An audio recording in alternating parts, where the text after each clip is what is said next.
Acknowledge me. People bought a ticket to see me, so shut up.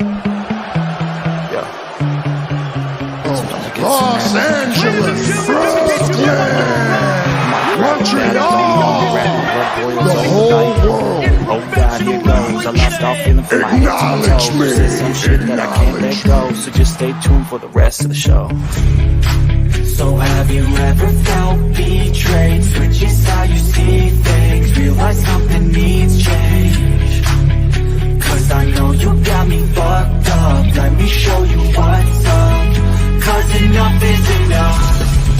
I'll take a face full of pavement just to make a statement. I know there's no turning back.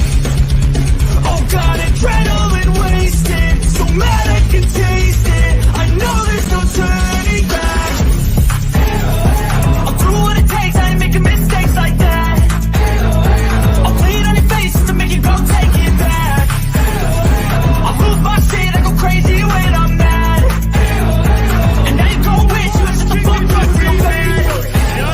He could have a 40-inch vertical and his fingertips still couldn't touch the level that I'm on. And I have no problem at all, because I couldn't care less if you like me or not. I'm here for success, and there's no one more successful. The whole world. Acknowledge me. You can stay daydreaming, but you and I, we stay scheming. Okay? What's up, everyone? Welcome to the Heal the Ring podcast here on the Sports Jedi Network. It is Tuesday night. It is NXT live here on the Sports Jedi Network to watch along. We have a good one tonight. We have the women's champion, Miss Tiffany Stratton, taking on Kiana James for the NXT women's title. Will we have a Becky Lynch sighting? Will the man be there to take a first look at Miss Tiffany Stratton? We also have a special referee, Mr. Dirty Dom, for the Dragon Lee and Mustafa Ali matchup. That's going to be interesting. And Braun Breaker takes on Von Wagner. We continue the Heritage Cup tournament. I believe Axiom will take on none other than who is Axiom fighting tonight? Axiom will be on the card against Tyler Bates, if I'm not mistaken, there, or Pete Dunne. And that's going to be a real good one there. I had that show sheet in front of me, and of course, when you go live, you're just live in living color. It's got a little bit of a headache there, so if you don't mind me with the sunglasses, and before we start with I wear my sunglasses at night. I'm wearing my sunglasses because I have a little bit of a headache, a major headache, since I came home from work today. So just what's up? We got some nothing news and notes. The only news and notes I could report on was that Paul Ellering was spotted yesterday in the Performance Center going through. We know the Authors of Pain rumored return to NXT. So AOP might be out tonight. Maybe not. Maybe not. Also know Brian Pillman waiting his arrival to the NXT brand. Brian Pillman Jr. waiting for his arrival. Fuego del Sol as well. So I don't know when the NXT brand is going to bring these newcomers onto the TV, to our TV storylines yet. I don't know if they're waiting, maybe for Payback or right before Payback. Who knows? At least we're building up here for No Mercy. I said Payback. No Mercy. We just had Payback. So NXT No Mercy at the end of the month. We will see how they build this there. We're also going to see what was Carmelo Hayes going to Shawn Michaels' office to talk about. I know he didn't care too much for Wesley's promo out in the desert. Would like to find out what was in that conversation. Boy, I would love to be a fly on the wall and find out what Carmelo Hayes was talking to Shawn Michaels. So we will find out in about 10 minutes, just under 10 minutes. So don't go run, grab your snacks, grab your drinks. NXT Tuesday night. Let's go. So all the kiddos are back to school. Well, new school year, new beginning. So back to school here in Florida. They've been back to school for over a month now. So the back to school to everyone. And of course, after your Labor Day, I hope your Labor Day weekend was wonderful. Hope you relaxed. Hope you were well rejuvenated, recharged because now it's the full season. Football season is on its way. And of course, football all the winter sports. Let's go. As the summer sports, the boys of summers are wrapping up as the Yankees have a 1-0 lead on Detroit on a DJ LeMahieu solo home run. Yeah, we'll be doing some Yankee games from here and on sporadically. All eyes are for this Sunday Night Football, the Cowboys and the Giants from MetLife Stadium. Can't wait to see that, as well as Monday Night Football. We're going to have the Jets take on those Buffalo Bills. So we'll have those back-to-back football watch-along on Sunday and Monday night here on the Sports Jedi Network. But we're just a few minutes away for NXT Live. Let's go.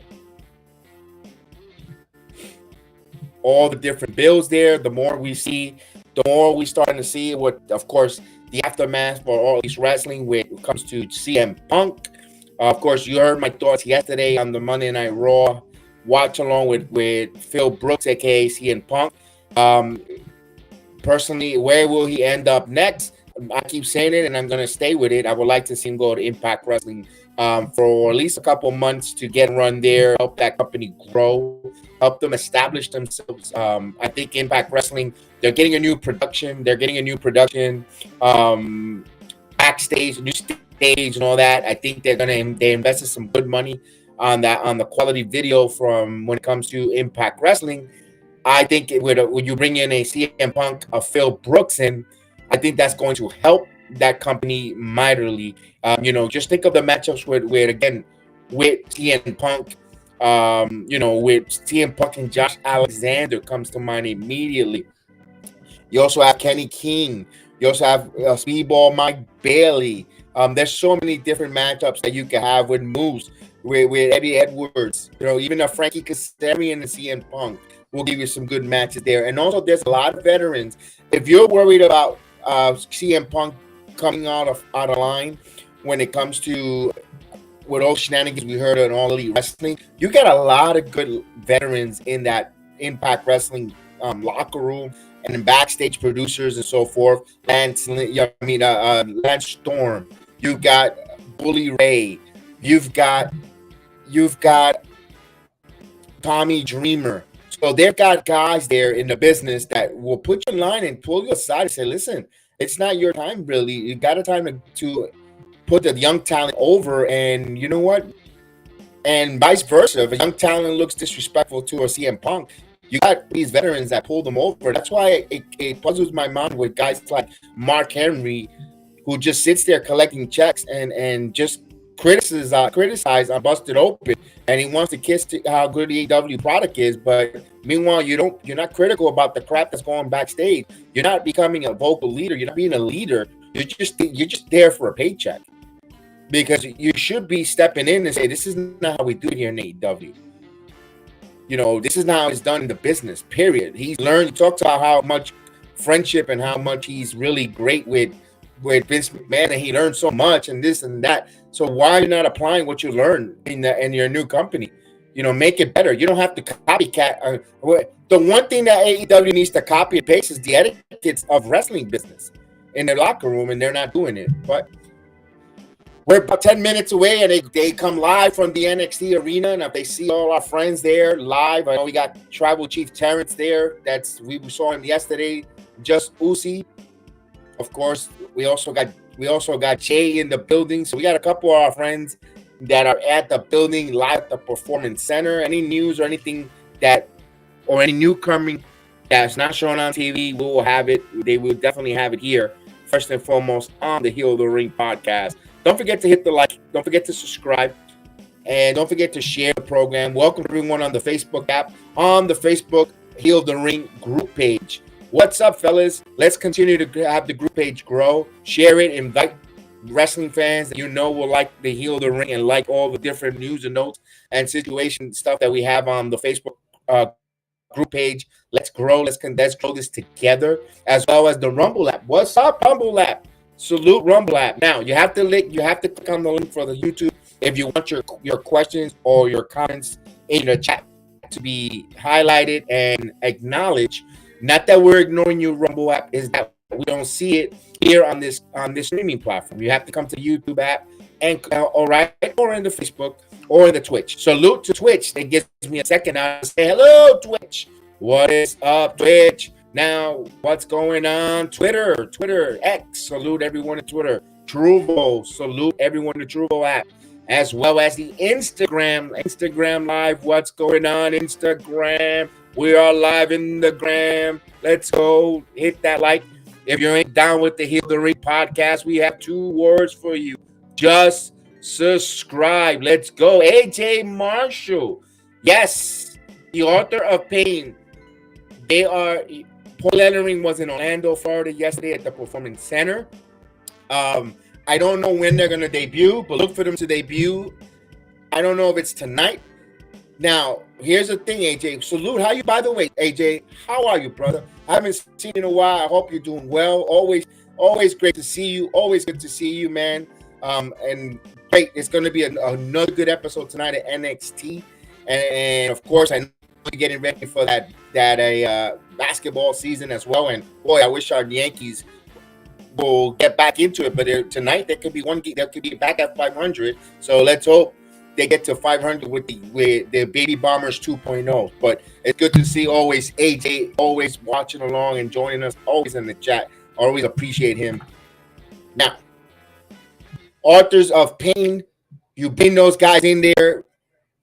Man, the Creed brothers, author of Pain, just think about that brutal matchup with them. Or you can have the authors of Pain come in and pretty much destroy the Dyads. We all know that the Dyads, Fowler and Jagger, are both leaving the WWE in October. Their contract is up. They wanted to be released a month ago, and the WWE will not be renewing them. They will be on their merry ways, either to Impact Wrestling or Indies, All Elite Wrestling. We don't know, but we know then they will no longer be with the WWE in October. No news or notes that they resign or they change their mind or change of heart. It all looks like that's marching that way for their full goodbye to the organization. But you're bringing authors of Pain in the tag team division. We all know that the family, Tony D and Chad Stack, are both tag team champions. You also have Brooks and Jensen. The NXT has some good tag teams in there. And of course, one of my favorite tag teams, they're up and coming, is Bronco Lima and Lucius Prince. To me, I've been saying them I've been waving their flags for months now, because of course, seeing Bronco before I go into the building, he was working security. Very nice guy. Always conversate with him, and nice dude. You just root for some of these wrestlers. You get to meet them, and not because of their gimmick, just because who they are outside of the wrestling business. Outside, you tend to root for them even more, and become more of a fan of them. So I hope Bronco and Prince both become good tag team. To me, they remind me of Doom. If you remember the old WCW days, Doom, or of course a light version of APA. You know, you can see all those type of hardcore. You know, we could go back and forth for all the difference. Harlem Heat.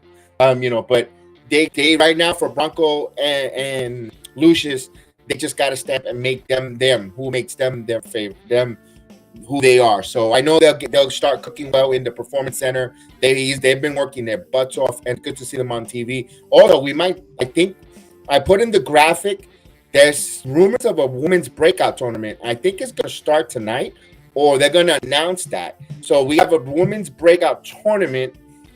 I kind of need it. I kind of want to see a women's breakout tournament. We have a lot of young, up-and-coming women in the NXT roster currently right now, like Lola Vice, Stevie Turner. You have a lot of good young wrestlers, Kiana Jordan. You know, you can tie that storyline with Dana Brooke in there, and you could go with that. You know, help her.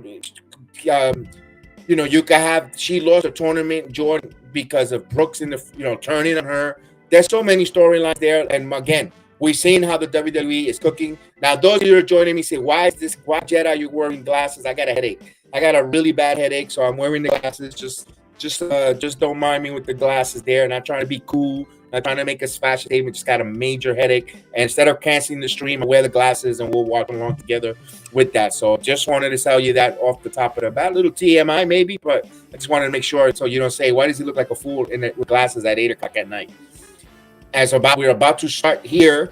We're waiting for Law and Order to finish.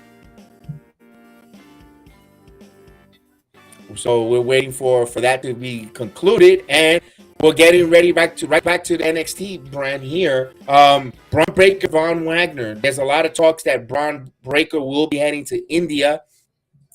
Will be part of that India showcase. Good job, good for Braun. Everyone knows I'm a huge Braun Breaker fan.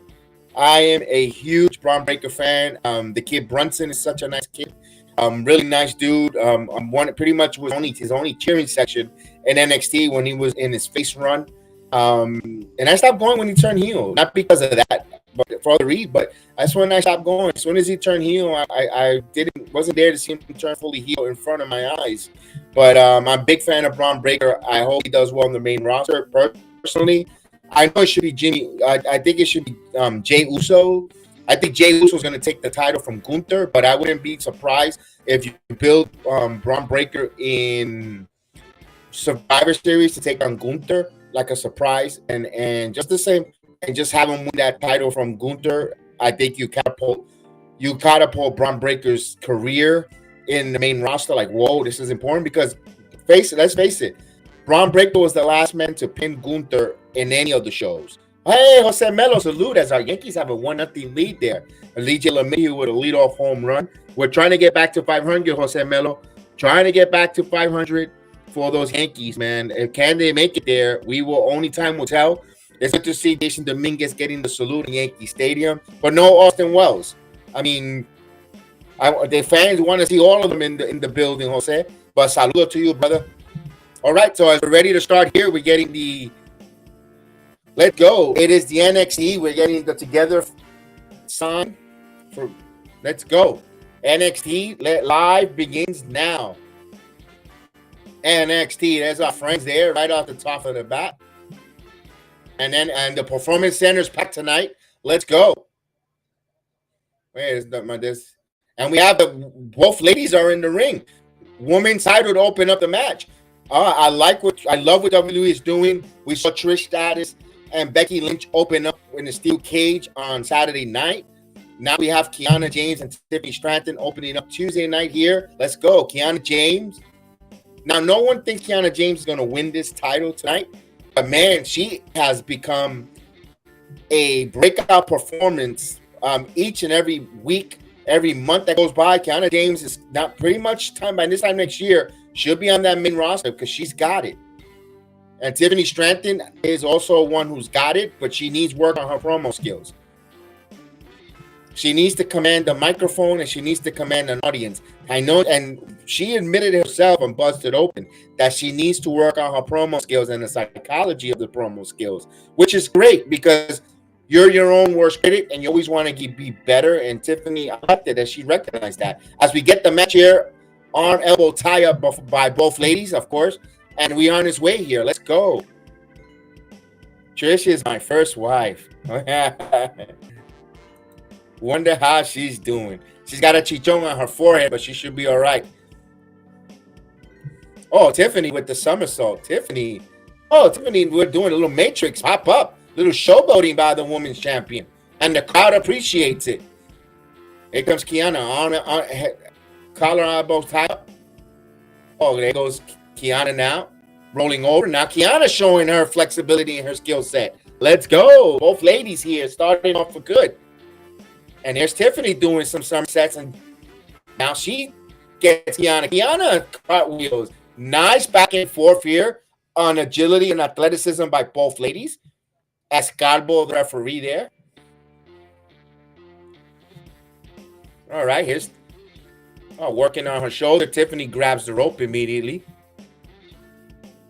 Referee has a count there. Gotta break that count there. Not get a disqualification. Here's Tiffany using the rope. As referee sees that. The official Baldy saw him. Here's a schoolgirl. One. Nope. And she's got a handful of tights.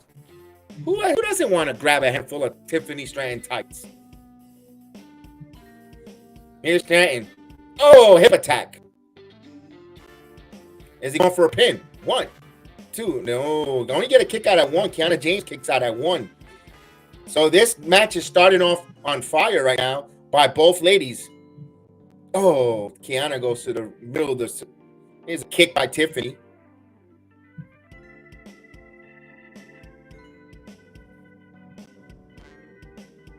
Oh, Tiffany taking a beating in the corner there by Kiana. Kiana with some shoulder tackles into the champion. And she flips back. And another spear into the shoulder tackle clothesline. Goes the women's champion. Here's the pin. 1, 2. Kick out at 2. Tiffany kicks out. Oh, Kiana working on that back there. Let's go there. Let's see what we got going on here. In the middle of the ring. We've seen the crowd there a little live tonight. Tonight it looks crowded. It looks crowded, and one thing about it, it wasn't too hot today in Orlando, so not a lot of stinky. The stinky level of the people there, not too stinky because it wasn't too hot. Here's Tiffany now. Tiffany now with just punishing Kiana James. We got a dueling chants in the crowd. Dueling chants from both crowd members here. Now let's see what Kiana now reverses it on Tiffany. Tiffany flips over, kicks back up, and flips her over. So good job. Athleticism by both of these ladies. Now, roll up, Kiana.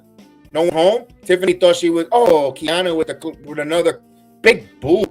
James making the champion pay here. Let's go. What? Oh, Tiffany taking advantage of the referee. She took advantage there. Kiana was stopped by the referee. And Stratton now with a cartwheel, flips, and boom, hip attack there. Now Tiffany now goes to the rope. Oh, nope. 1, 2. Oh, Kiana with the pin. Now here's Stratton now going back in. 1, 2. Here's a nice bridge by Kiana James.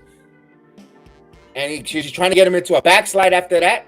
And trying to get her down on the backslide. Nope.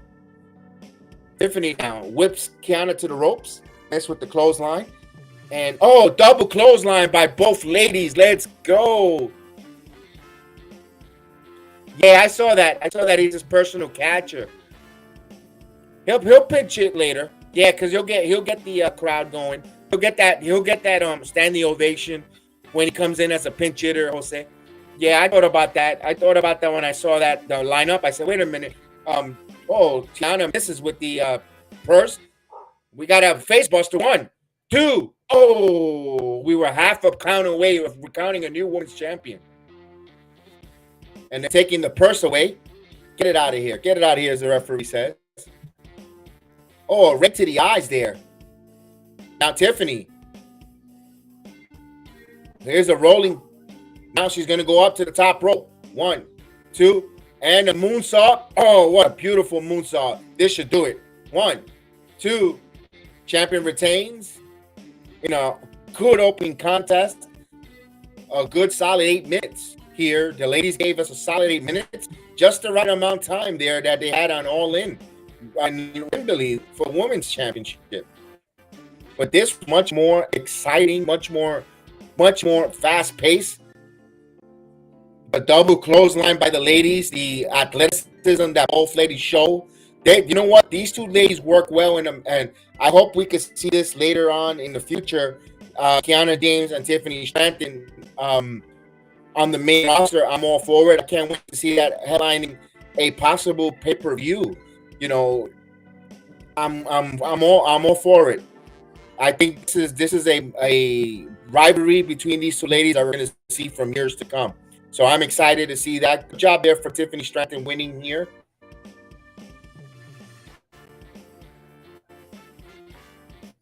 Now, will we have a Becky Lynch? We got Becky Lynch. There it is. So we got a man. And she is not at the Performance Center.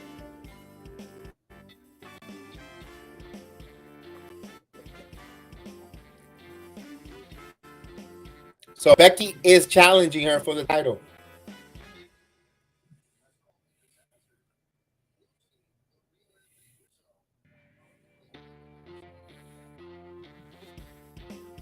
All right, so Becky's coming to NXT, and everyone in NXT, the crowd is going nuts.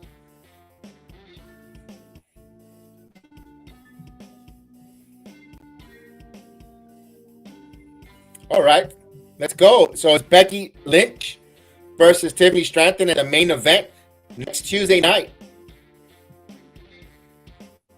I think I might go. I think I might come out of my hibernation and go and be there in person for Tuesday. Becky Lynch, Tiffany Stratton.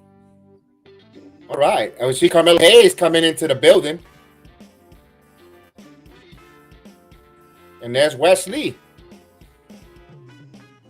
Oh boy, they meet face to face here, all right? Here's Ilya Dragunov coming in. What's up, chat?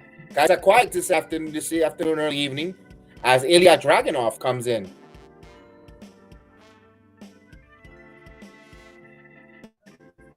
We know that's going to be Otto Mensah versus Ilya Dragunov here. This match was made last week, and let's go.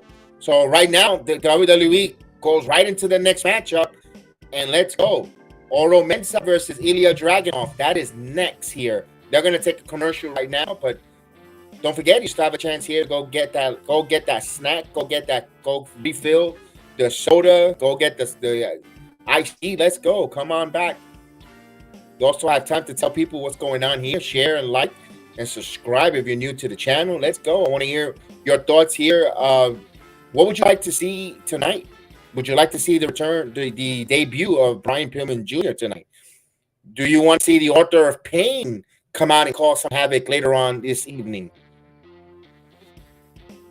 Do you want them to announce that women's breakout tournament tonight? The Heritage Cup, the International Heritage Cup.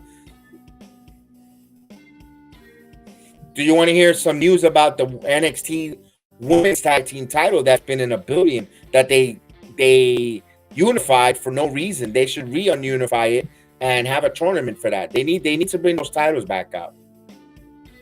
There's a lot of good female wrestlers that are in NXT here that they could be showcased with those tag titles.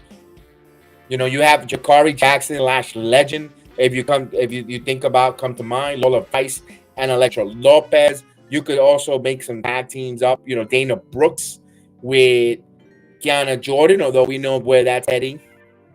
Yeah, get your chicken quesadillas from Taco Bell and a 20 Dr. Pepper.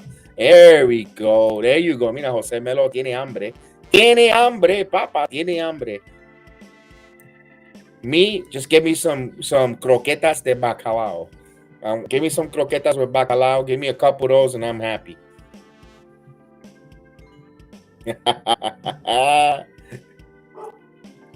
Even my dogs agree with that. I hear him barking over there. A storm. Let's go. Football season this weekend. Football back Sunday night. Giants kickoff against the Cowboys. We'll be doing the watch along here. And then Monday night, all eyes on the Jets Alorian podcast here with Aaron Rodgers and the Jets. This is the way we'll take on those Buffalo Bills. Let's knock them out, baby. Yes, you know what? I love them, Jose. We have them here because, of course, in Central Florida, down in South Florida, there's a lot of Cuban Americans, a lot of Cuban and Puerto Ricans as well, pero que lo hacen con bacalao. Oh. Everyone has the ham ones, but the codfish croquetas are delicious. Oh my God, those are my favorite.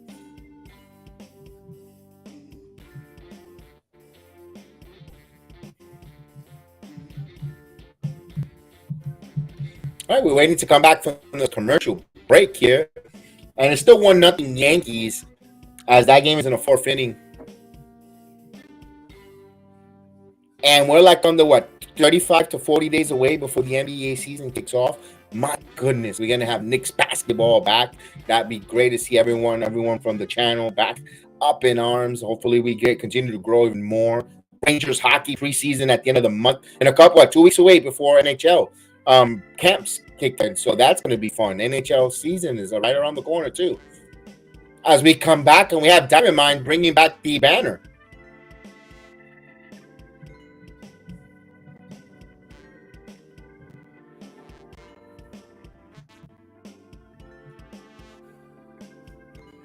Oh, I didn't know that.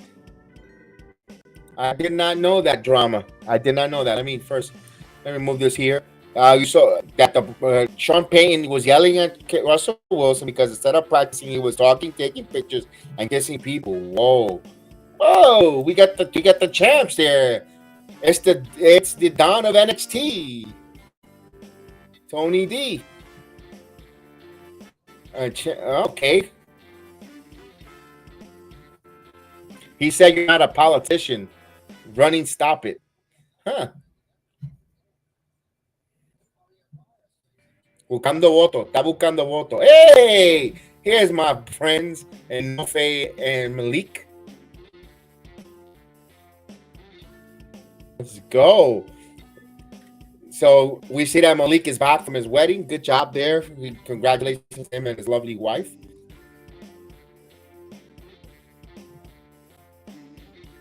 Let's go. We got to, we need that push. We need that push from Malik and Enofe. They need that big push already. Enough with that. Look at Tony.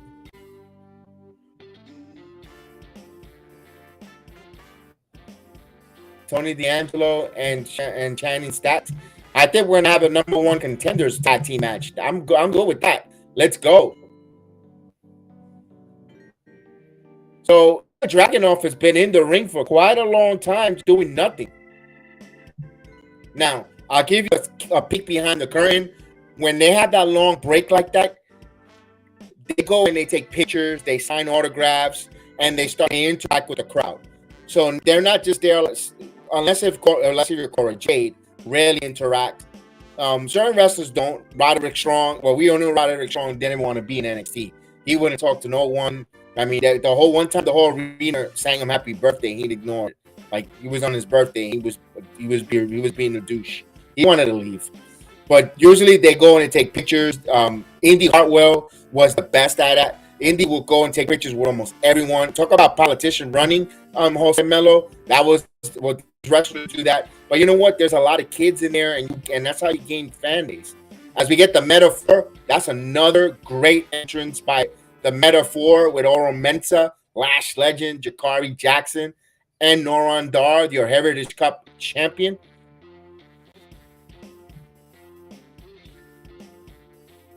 And that is nice there. So that was a great entrance. Metaphor is getting pushed here, at least with their introduction and the presentation, to another level. This is the best thing that they did for those four individuals, putting them together in this group.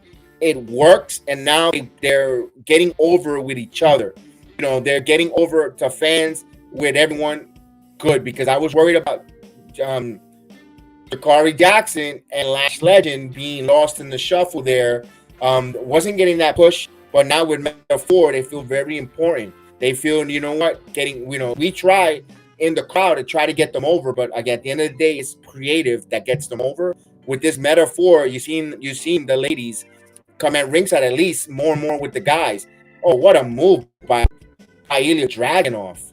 Ilya Dragunov opening up a punching bag there on Oro Mensah in the middle of the ring.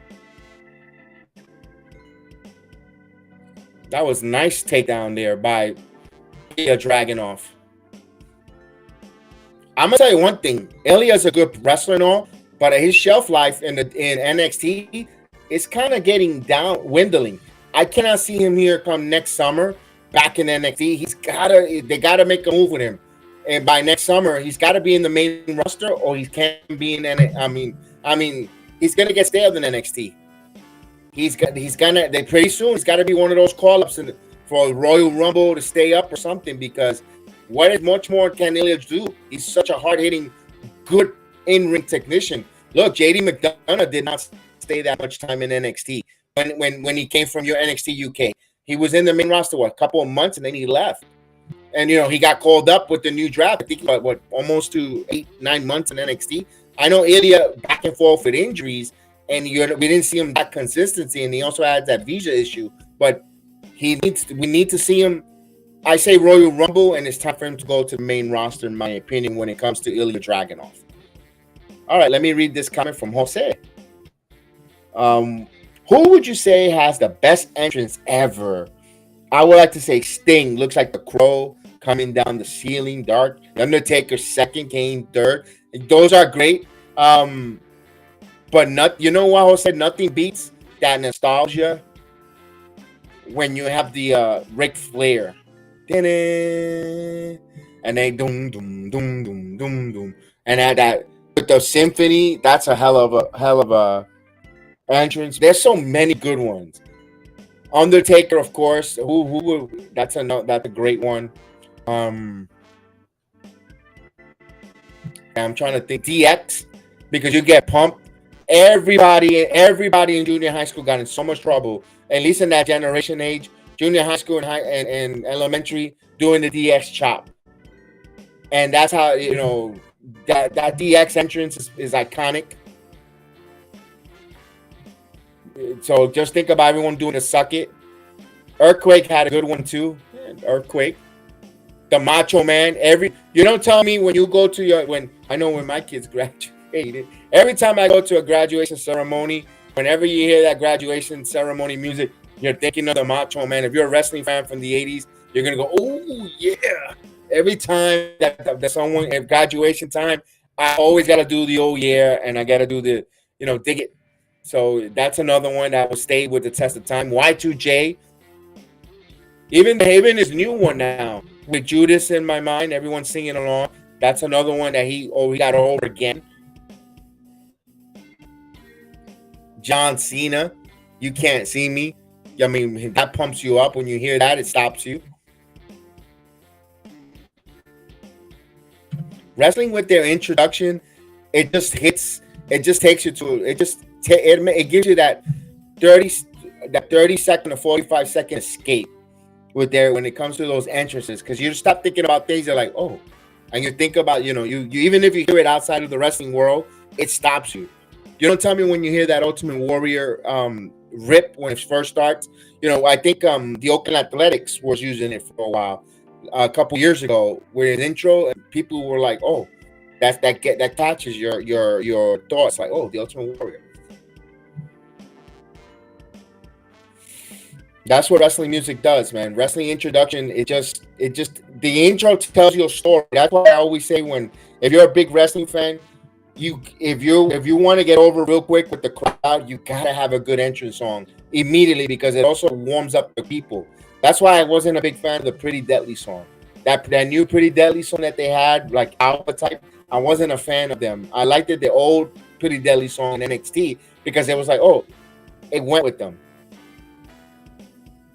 Yes, wrestling has the best intros in any entertainment sport franchise. They're the best. Number one. Yes, indeed. And I like when they use their original, when they come up with their own. I don't like when they use, it's okay, but I don't like when they use music like commercialized music, because it feels lazy. When you go out there like a Jim Jones and he writes something for you, that's cool. Like, not only that, you have to pay so much money in royalties to use their song for the entrance. And I understand, because I kind of would like to do the same sometimes on my intro videos. There's so many, a lot of my intro videos, they all YouTube safe music, but in the beginning I wanted to use a lot of Linkin Park. I like Linkin Park. I like their ripped in their guitars, and I couldn't use it with the copyrights and all that stuff, and we weren't allowed to use Linkin Park. There was a few in my first video. I did a really awesome New York sports intro with Linkin Park that went well, but I couldn't use it. And I was like, oh, I felt so bummer. Not even instrumental. Couldn't use it. The only one I can think of, not wrestling, is Mariano the Sandman and the Mets close Edwin Diaz with the trumpet. Yeah, that one's a good one.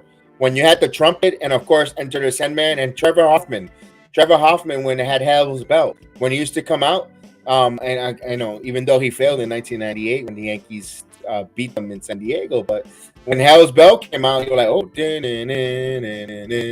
that was dope. That was kind of dope. That was dope. I like that.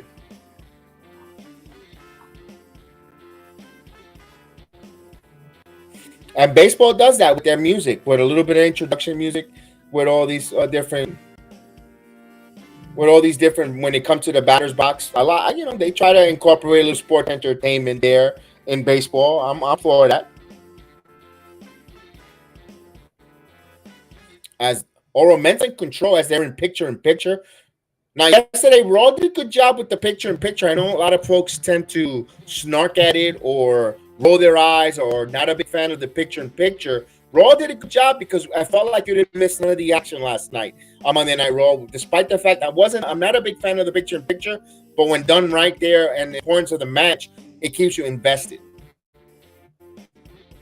Oh, Oro Mensah missed. And now Ilya looking to take advantage, and there's a really knee by Ilya.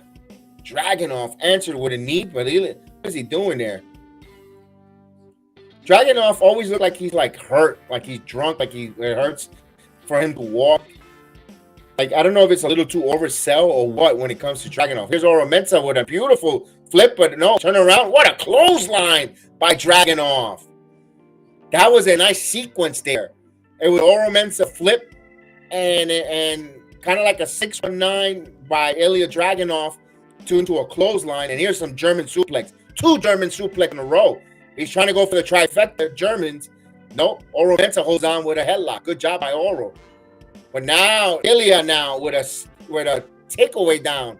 2 MMA style takedown. As Noran Dar cheering on his friend. Wild Thing has been the number one, but the one was the movie. Oh yes, Charlie Sheen from Major League. Oh, here's Dragunov now. What is he trying to do? Set up for a power bomb, but Mensah now hitting on the forehead, and good job there by Oro Mensah stopping the power bomb. Now, oh, what a sweeping kick to the ear there. Let's see what he's gonna do. Oro Mensah with a spinning back kick. He's going to get a pin now. 1, 2. Oh, almost had a 3. If Oro Mensah would have got that 3 there, talk about getting over for Oro Mensah. That would have been the biggest win in his NXT career against Dragunov here. He's trying to get that career-defining win tonight. Can he get it? And they let a guy with a mask sit there. They don't allow masks no more. I thought they don't allow masks in NXT. Oh, Dragunov for the insecurity. Oh, Dragunov now with the powerbomb. Oh, powerbomb, and he just dropped him. Dragunov now looking here to do his finishing move. Here it comes. Dragunov. Oh, this is over. Here's the Moscow Mule. 1, 2, 3. Yep, it's over. So a big win by Ilya Dragunov beating Oro Mensah.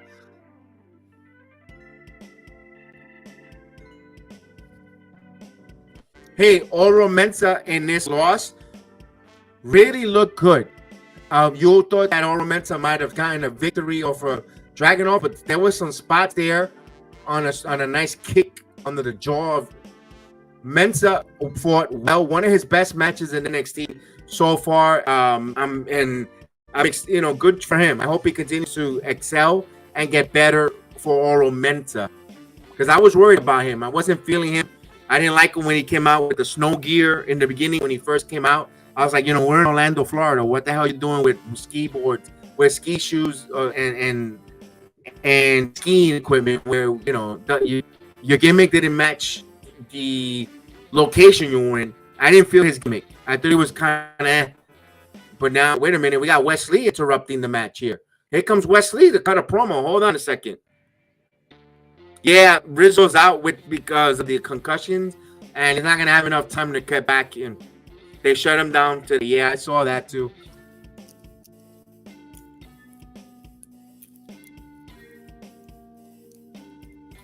It looks like they're going to have a number one contenders between Wesley and Wesley. Here we go. Let's see.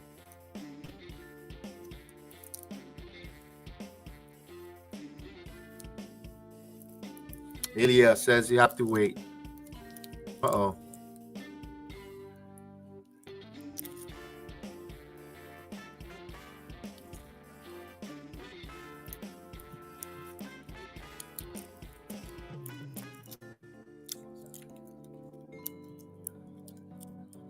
Okay. So now we're teasing these two.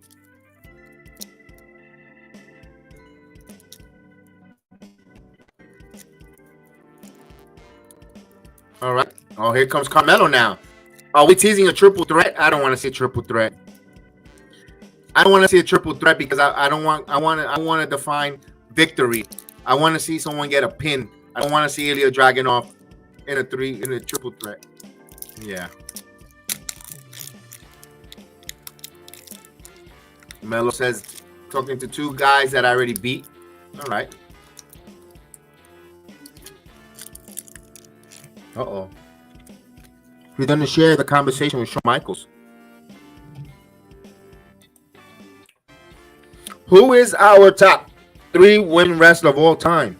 Wow, that's a good question. Great question, Jose Melo.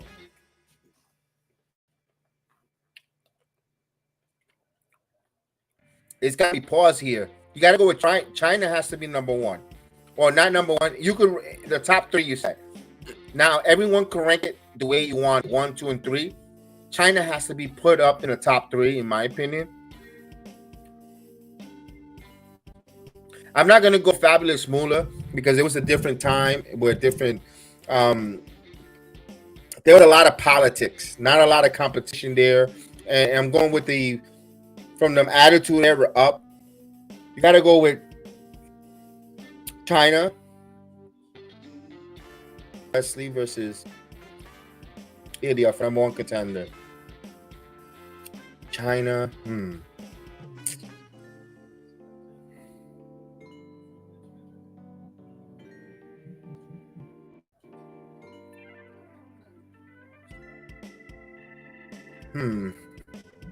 You could pick any of the 4 horsewomen right now. Charlotte, because she's been, the Charlotte could be second, and then third.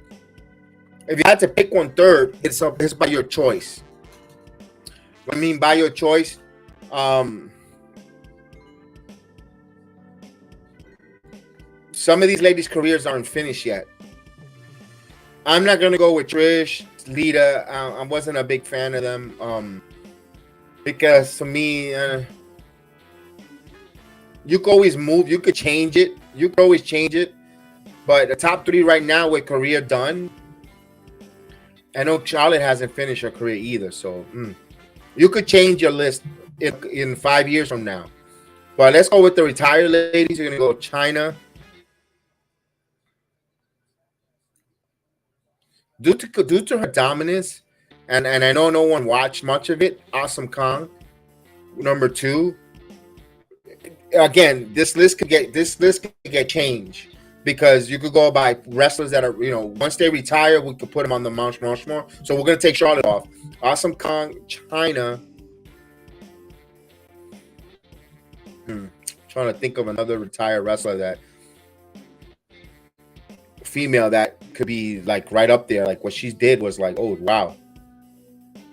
Yeah, I guess you want to throw Trish Stratus up there. You could. Not me. I'm not big on. Oh,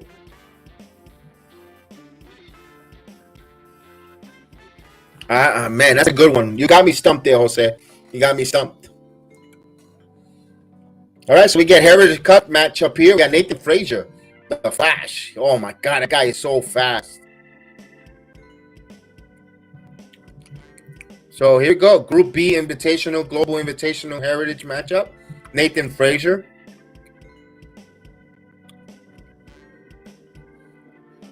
So he took away the red from Flash. Now he's wearing bluish. So let's be Duke Hudson taking on Nathan Frazier.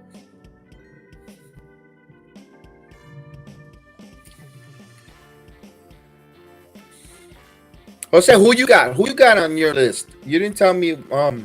Damn, China, Awesome Kong. I'm trying to think of one more.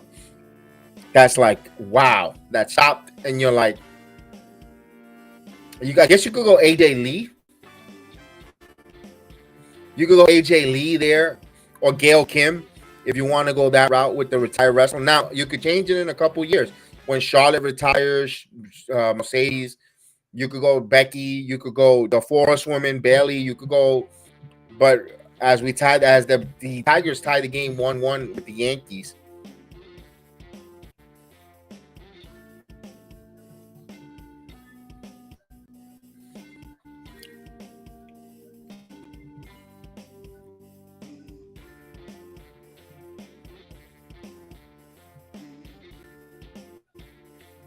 So we're in a commercial break. Now I'm wearing the sunglasses because I got a headache.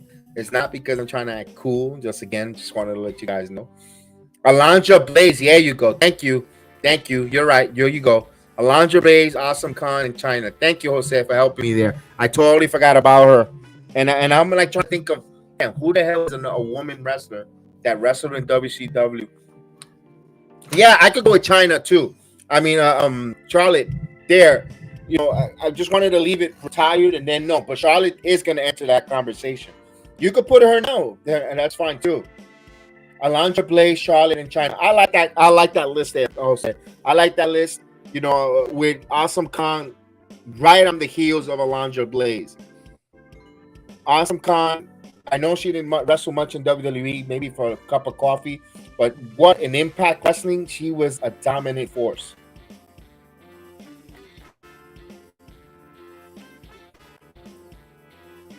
Her matches with Gail Kim in TNA, wow, those were some good matches.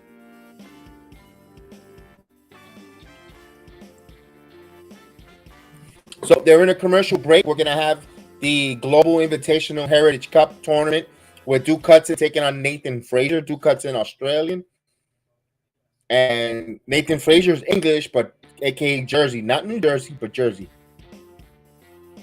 United Kingdom.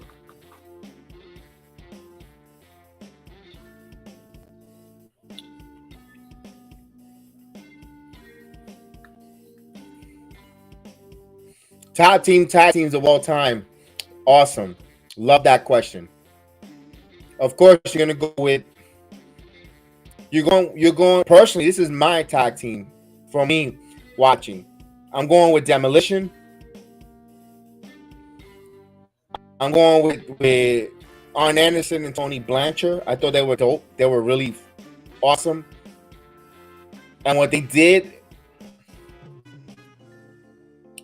I didn't like the Hart Foundation too much to be so dominant as a tag team.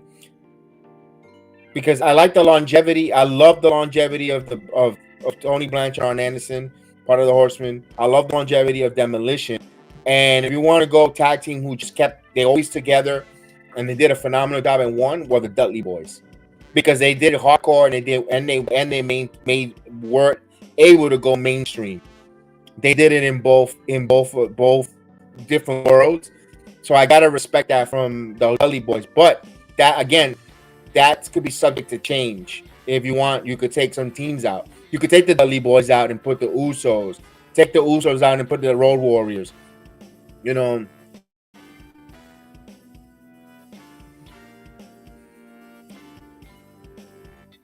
You could change it. That was a great one there. We got the Legion of Doom. Yeah, that's why I didn't go with them first. I know everyone likes them. I liked them, but I wasn't too much of a big fan because to me, they didn't have a longevity run with WWE. And it doesn't matter if you're not WWE, but I just didn't, I don't know. Dudley Boy second.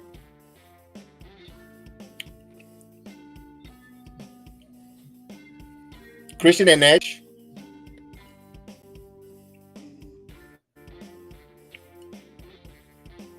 What? We got an unholy alliance.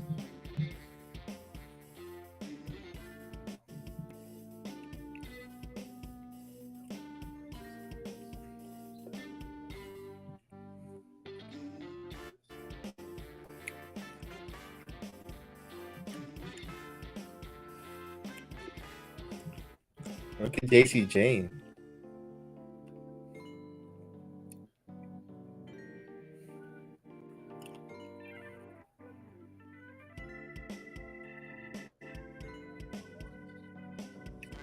Okay. They just need to bring Toxic Attraction back. Look at Gigi. All right, so Duke Hudson's coming out tonight. Let's go. So we got a backstage promo there showing the alliance between Thea Hale and JC Jane. I like it.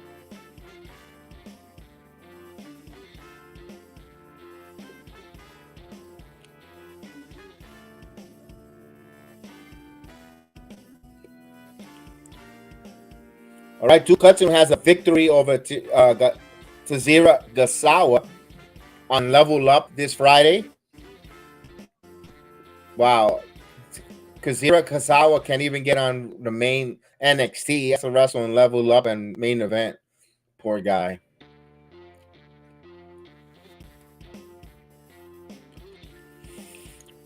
All right, it's a 12-minute time limit. Pinfall submission earns 2 points. A draw earns you 1, and a group winner face the group winner, and then it's elimination. Let's go. Remember Goldust? What happened to him? He still wrestles. Goldust still wrestles. He wrestles in AEW, but he's on his way to retire, though, pretty much.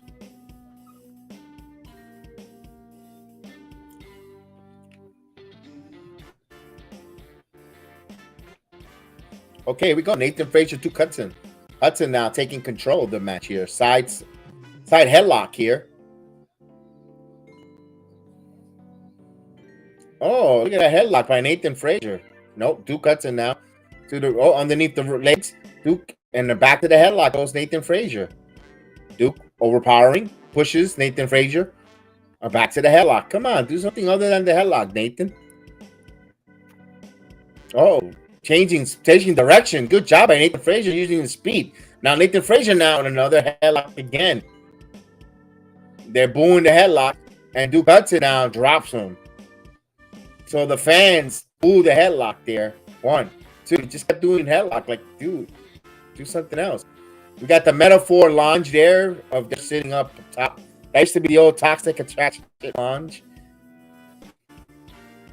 Again, the metaphor being featured heavily so far in this program. I like it. I'm for it. The more I can see all 4 of them up there, the more I like it. Although we see 3 out of the 4, we don't see Oro Mensah. He just had a match, probably getting treatment. Nathan Frazier uses his high risk maneuver and knocks out Duke Hudson. He's getting out Duke in the ring now.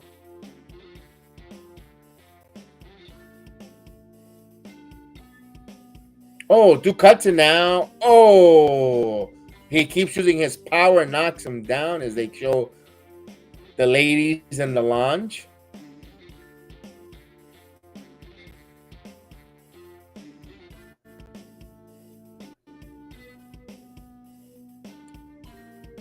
Duke is checking up on Nathan Frazier. Nathan Frazier, a little heelish tendency there. Duke Hudson with a chop on the chest. And that was loud. Everyone in the Performance Center got excited because it was a loud chop, and they whiplashes him into the turnbuckle. Now Duke.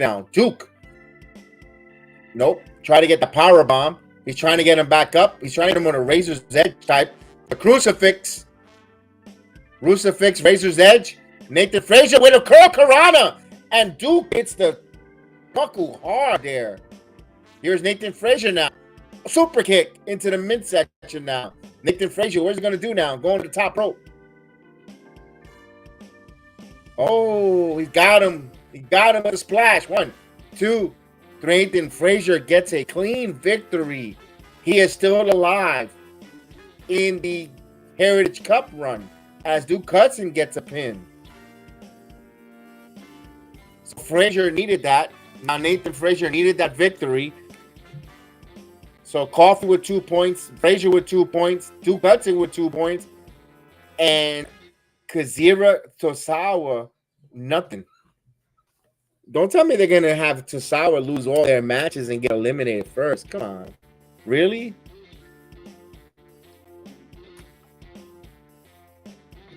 Oh, they're going back to Diamond Mine. Let's see. Oh, now we got the Wankers. Got Tank and Hank. 99 pitches for Garrett Cole with a 1-1 game. So Cole pitching well. Cole's trying to get the Yankees back to 500 tonight. A little bit of baseball, a little bit of wrestling. Kept some of the best wrestling I saw was in the late 80s when they featured monster truck shows. I saw 4 in Jersey as a kid. Good times. Oh, Lucius Bronco. There they go, guys.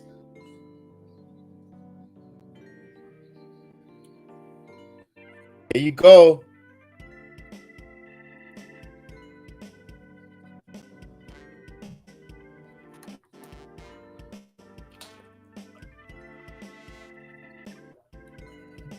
Booyah.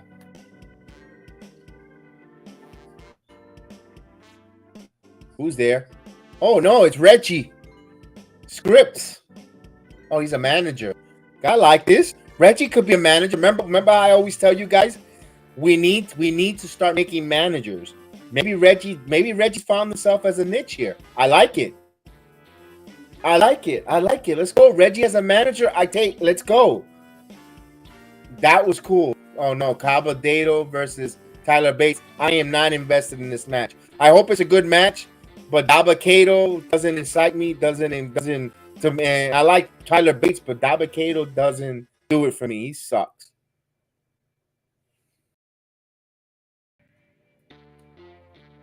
Such big talent, and I don't know what is missing from him. He doesn't cut it. He doesn't cut the mustard.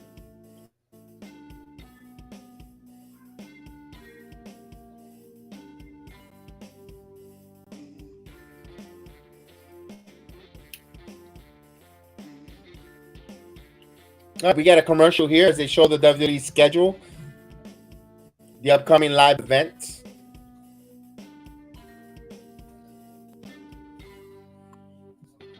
Cole with 101 pitches in the 6th inning with a runner at first. This is probably going to be his last inning, his last batter with 2 outs for Garrett Cole. He's trying to get the Yankees back to 500 tonight.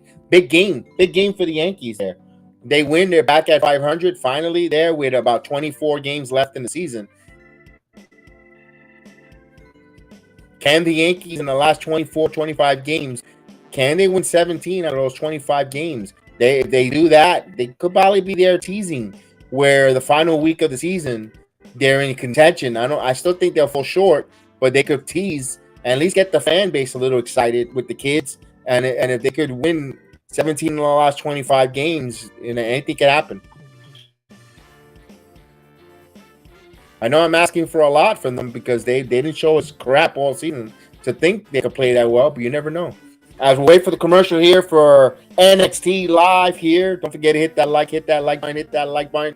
And of course, salute to the Heel of the Ring Facebook group. Salute to you guys there on the Twitch. Salute Twitch Nation. Salute Truvio Nation. Salute Instagram Live. What's going on? Twitter X.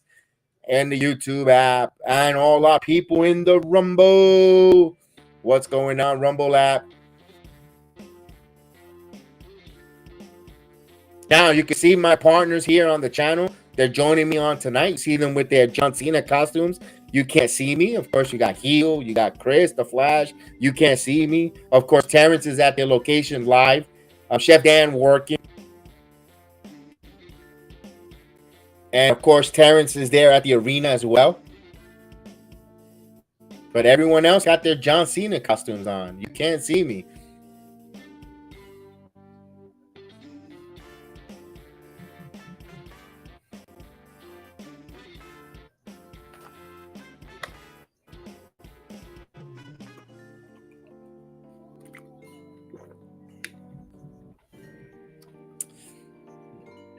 All right, we're waiting for this commercial. Oh, I want to read this one. Kev, my biggest backstab from wrestling when I found out Razor Ramon wasn't Latino. I was very disappointed, but you move on. Hey, yo. Oye, chico. No, you know which one was for me, Jose Melo? And actually, that was on the documentary. When Hacksaw Jim Duggan got caught in New Jersey with a joint with the Iron Sheik, and they were in the middle of a battle. They were feuding each other. They were feuding, and they were at war back then. And then they got caught together hanging out. And then I remember my grandfather got me into wrestling. He got me into wrestling, and when you're a kid, you're naive. You think it's they can't stand each other. You ate and you went with the script. My grandfather was old, but he still went with the script. I don't know if he was just trying to get me more involved to go with me. But then my dad was like, "See, it was fake." My dad would always piss off my grandfather on purpose, back and forth. It was friendly banter. That's fake. That's fake. Feca. And my grandfather was no. And then when they got caught, by the Garden State Parkway with a joint and alcohol, and like they weren't supposed to be in the same car and hanging out together. That was the biggest backstab, in my opinion, man. That was funny. Here's Tyler Bates coming in. Now, Tyler Bates won Triple H's first European signing, and of course, the first UK NXT UK champion, and a Triple H prodigy. Triple H is very high on Tyler Bates. I would like to see what they're thinking of him in a couple of months from now, if they're going to bring him up. Does it translate in the main roster, Tyler Bates? He's too much of a goody two shoes babyface. I don't know how, maybe with Triple H's Tyler Bates now bringing a fight right with Double Cable. It'll be interesting who gets his win here. This is the David versus Goliath matchup here. Oh, here's Double Cable now, using his power. Oh, Big Strong Boy, the Big Strong Boy chant. Big Strong Boy, Big Strong Boy. That's his nickname for Tyler Bates. Oh, what a nice dropkick. Standing dropkick by Tyler Bates. He's going to try to pick him up. No way. The Big Strong Boy is going to try to pick him up. Nope. Double Cable. Oh, he just picked him up. No. Tyler Bates now.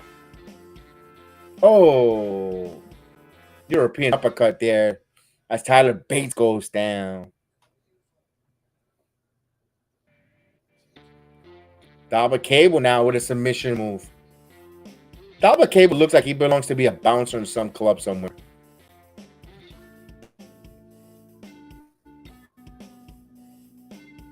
Come on, Tyler Bates. We got Gigi versus Dealer Hale tonight. Double Cable. Oh, it's gonna power slam him. What's he gonna do? No, Tyler Bates now. Oh, into a back drop. You got all that power and you did that move, and the fan base booed it. That was a terrible move by Double Cable.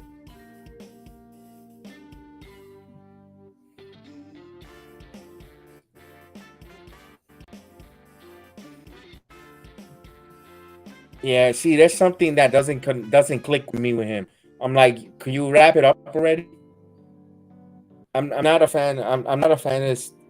Double Cable, instead of using his power, he's doing a dumb move on his knee. There you go. Now, good job by Speed by Bates. Bates now with some legs. Kick to the knee. Bates on his middle rope. Oh, he gave it like a from the second rope European uppercut. Tyler Bates, no, he was going to go punch him. Cable did not fall for that one. Oh, springboard, clothesline by Tyler Bates. Again, another springboard clothesline. Cable doesn't go down. Dabba dabba do. Oh, choke slam. Nope. Oh, good job by Tyler Bates. Bates, Big Strong Boy. Getting the Big Strong Boy. Big Strong Boy using his legs.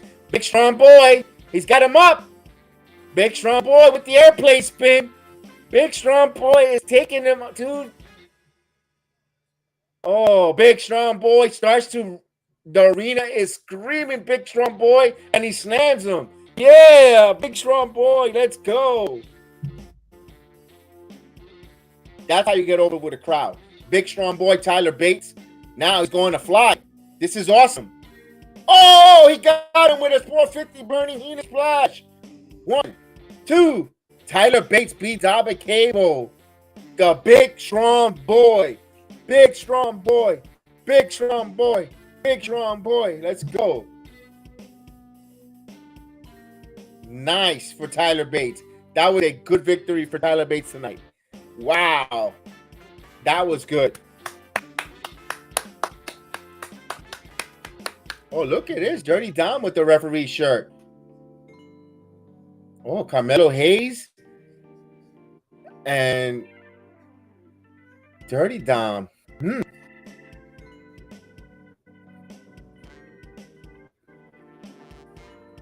about to go pick and find out his. Dominic becoming a little bit. I love it. Here comes Dominic Mysterio.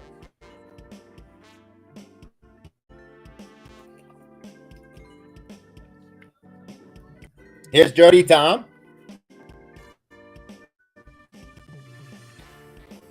All right, Dirty Dom in the building.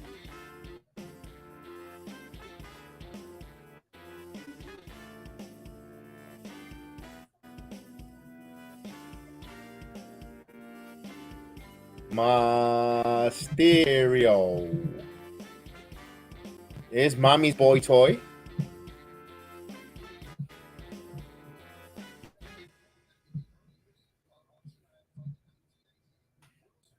Uh-oh.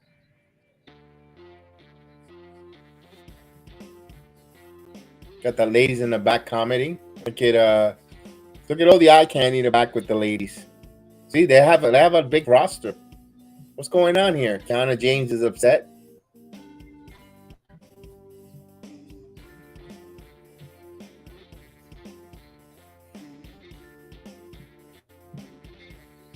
Uh-oh.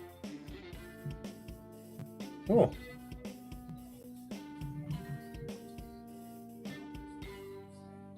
Nice. Oh, what a punch there by Roxanne Perez and Kiana James going in the locker room. Wow. Cat fight. Let them fight. Let them fight.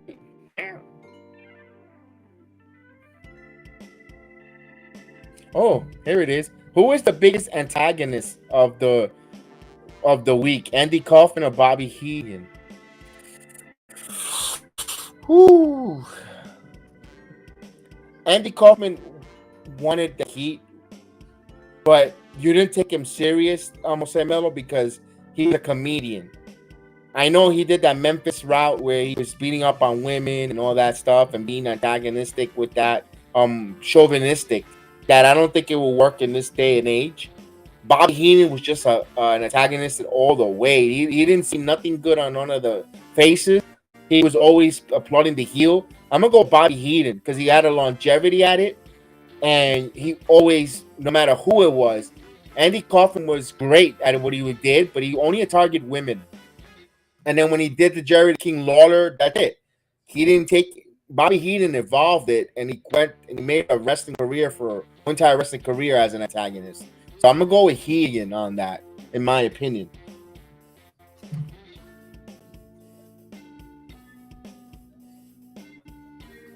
But doesn't diminish what Andy Kaufman did, though. The problem was it was in Memphis, wasn't mainstream with the WWE, where at that time, if we would have seen what he did mainstream, I think he would have got a lot of heat. And I think it would have been greater than it was for Andy Kaufman. But they did a good job of him and King Lawler. Oh, this ball is deep. It is high. It is far. It is gone. Giancarlo no si può palo hits a 2-run shot. So now Giancarlo Stanton is heating up. This is why I was a big proponent. Bring the kids up. Bring some youth in there. Bring something, and they stagnant. They waited. And now Garrett Cole is going to probably pick up a win here. The Yankees are up 3-1 as he gets a 2-run shot there.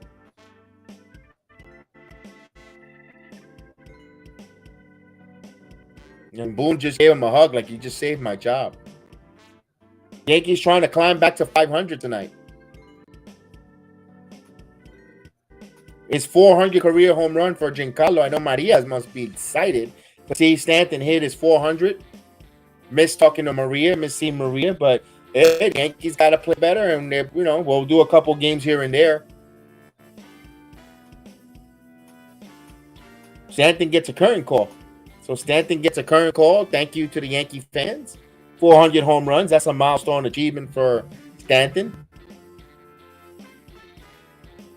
Yes, you make the vets feel the pressure with the kids. Yeah, that's why I was like, bring the kids to play here.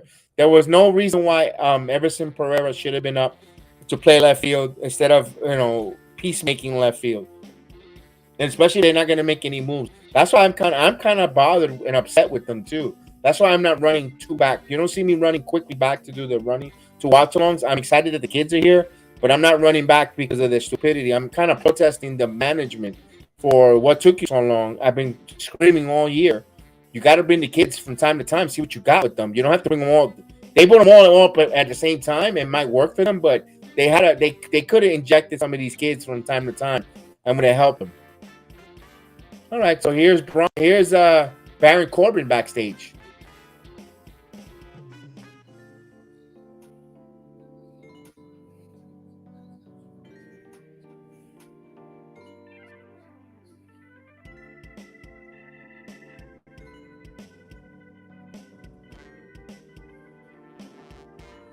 It's looked like we're going to get a triple threat between these guys. Corbin, Wagner, Breaker.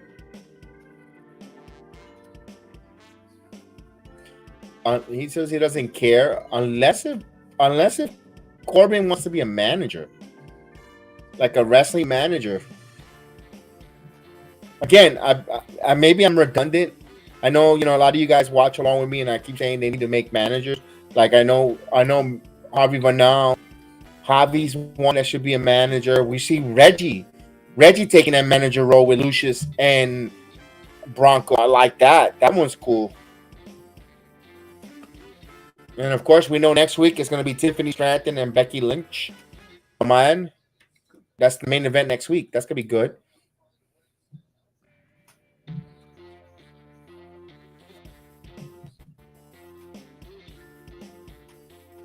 Here's Tiffany. Oh, they didn't want to make a comment. Okay. Absolutely not. Get out of my face. Get out of my face.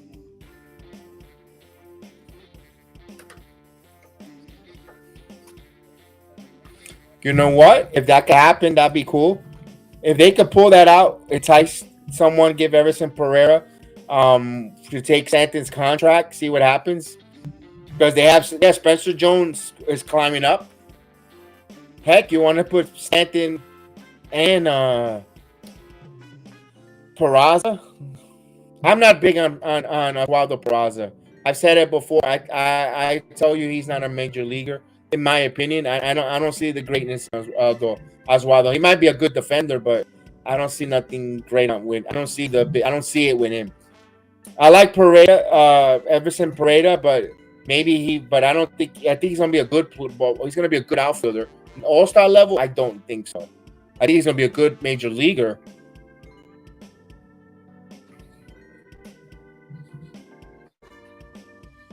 We got Mustafa Ali coming in.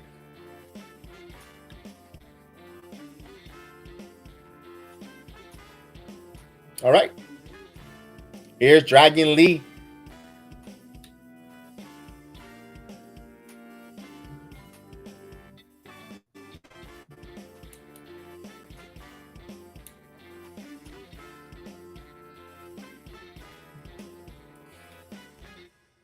There's Dragon Lee now. Dragon Lee.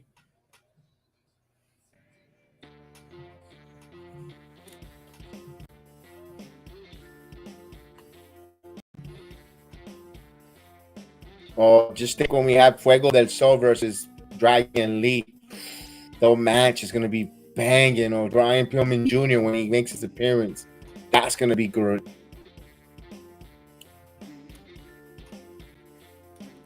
Everson is okay, but I got a feeling Spencer will be better. Yeah, Spencer's going to be great.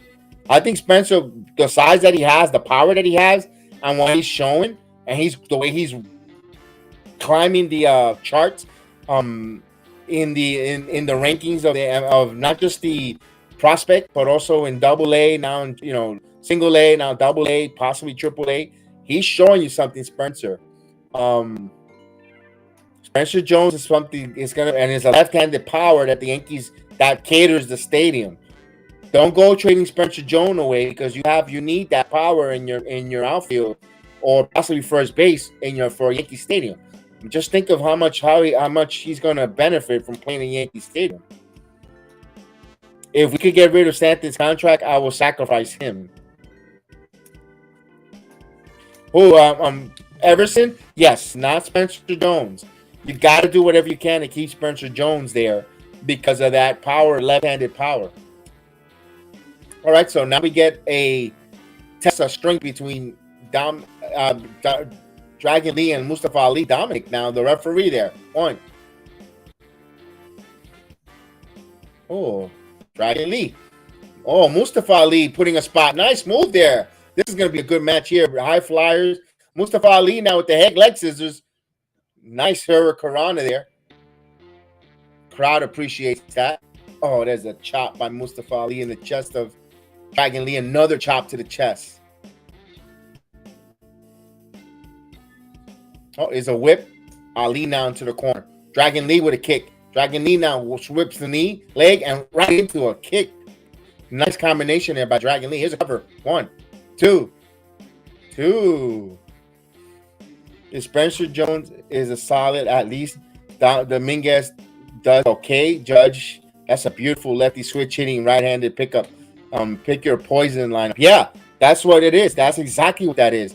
Because you know, Jose, you put Spencer in between, or actually put Dominguez in between Judge and Dominguez in between the middle of Spencer and Judge. My God, because Dominguez is the switch hitter. You put balance in your lineup immediately there. Immediately you put balance in that lineup. Oh, what a nice move by Ali. 2. You got that right, lefty, right, and depending what day of the week when they pitch, you could put Jones ahead of Jones, Dominguez, Judge, or Judge, Dominguez, Jones, whichever way you want. Oh. Ali goes down. Here's Dragon Lee ready to fly. Oh, what a suicide dive as Ali goes down. Booker T hightails out. Don't knock the candy. Don't knock the candy out of the announce table. We got the NXT or Dragon Lee chant. I don't know which one it is too, but it sounds the same.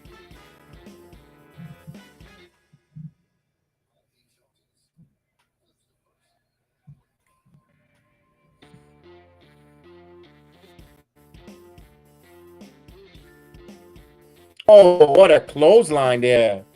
What a rolling clothesline. Ali. He's got to get him in the ring for a pin. He gets him in the ring. Let's see what he's going to do here. Ali now. Second rope. A tornado DDT. Oh. Dominic with the pin. 1, 2. Oh, 2. Near fall finish. So close. We got Dominic Mysterio as the referee.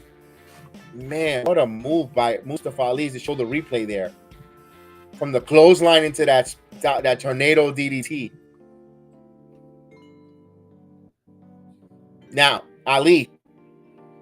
Oh, what a kick there by Dragon Lee. Now, snap suplex, German suplex. 1, 2 with a bridge. What a nice bridge by Dragon Lee there on that snap German suplex. That's impressive. Oh, here's a powerbomb by Dragon Lee. No, Mustafa Ali. Oh, into the turnbuckle goes Dragon Lee now. Mustafa. What's Mustafa going to do? Half and half here. Half and half. Nope. Springboards. Yes, half and half. Here's a pin. 1, 2. Ooh. Okay, Goldberg. A little jackknife. Mustafa Ali taking a page out of Goldberg with that jackknife suplex.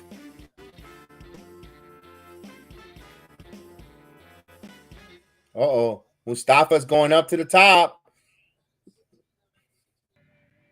Mustafa, he's going to go. Flips. Nope. He rolls through. Dragon Lee now. Oh, Dragon Lee now. Dragon Lee. Oh, sit down powerbomb. 1, 2. Oh, kick out. That was a clean count, Dragon Lee. Come on. Here's a roll-up. 1, 2. Oh! That was a fast count there. That was a fast count by Dominic Mysterio. Whoa.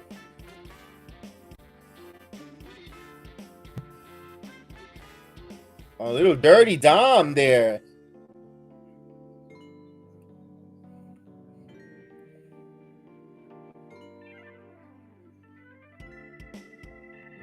That was a fast 3 count.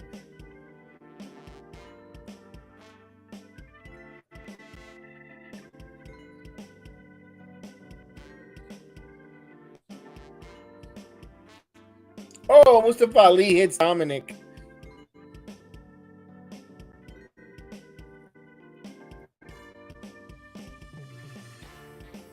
Well, Mustafa Ali leaves Dominic along with Dragon Lee. Uh-oh.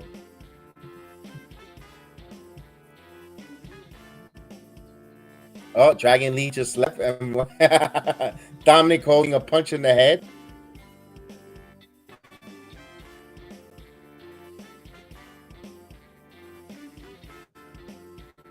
Oh, we got Trick Williams in the back.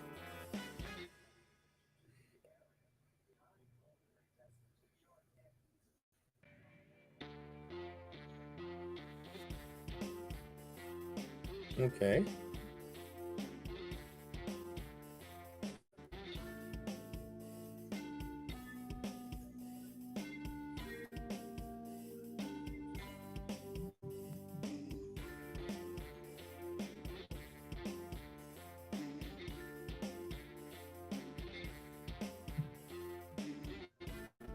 Okay, we got a promo backstage between Carmelo, actually Trick and Ilya Dragunov.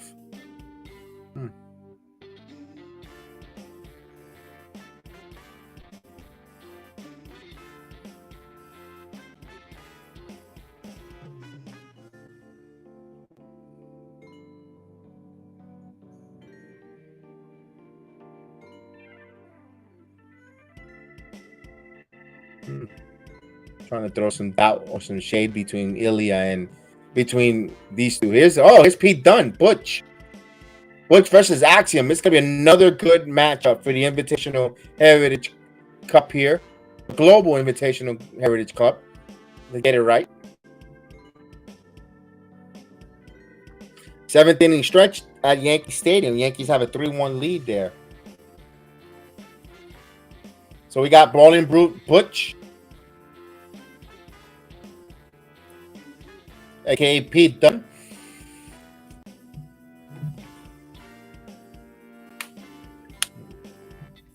I'll take a commercial break here.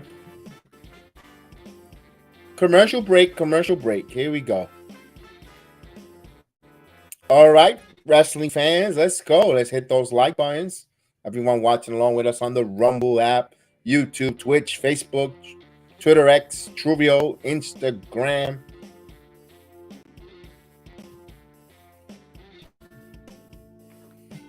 Couple days away, 2 days away before the NFL season kicks off here. Can't believe it's September.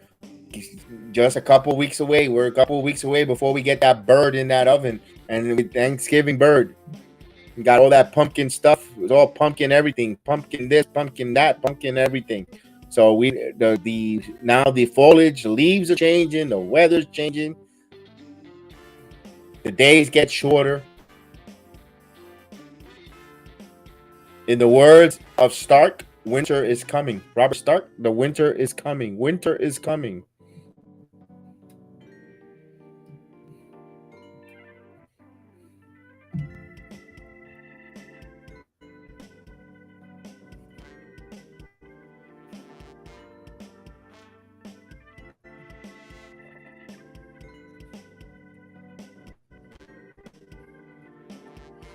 All right, we're waiting for that commercial break.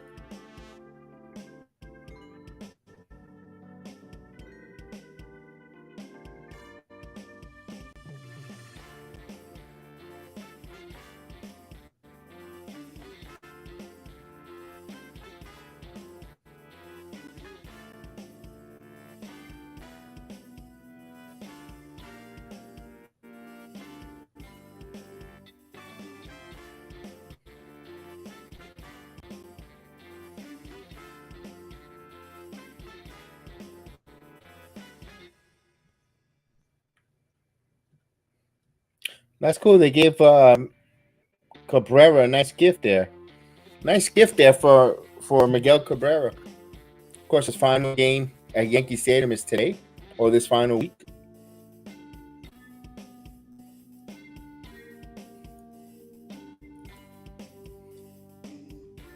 So we wait for the commercial break here. We got Friday Night SmackDown from Boston. And, of course, they got the showcase in India as well coming up. That's going to be fun. I can't wait how that looks there when the WWE goes to India, how that looks, how the fans, how the crowd. That's going to be very, very fun to see that. And, of course, John Cena will be in Boston on Friday. That's going to be another must-watch Friday Night SmackDown. Did a good job in Hershey, Pennsylvania. That was cool to see John. Now, remember, we don't know how many more times we're going to see John Cena. I know he's committed for 8 weeks, but after that, we don't know how many more times we're going to see him in the ring. or actually being an active WWE star. We all know that he's there for 6 to 8 weeks due to the fact with the Hollywood writing strike.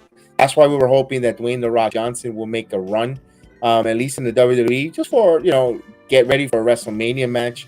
Everybody wants to see Roman Reigns, Dwayne Johnson match and get part of that bloodline storyline, but Dwayne is not in shape, or he is extremely busy, not able to accommodate us as wrestling fans as a dream. It'd be interesting with this Hollywood strike, with the writer strike, how long, would he think about returning to the ring? I mean, he's not getting any younger either.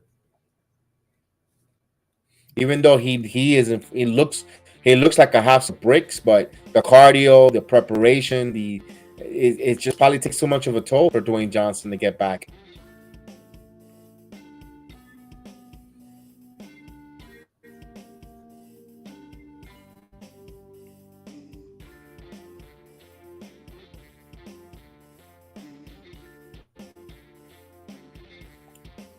Here we go.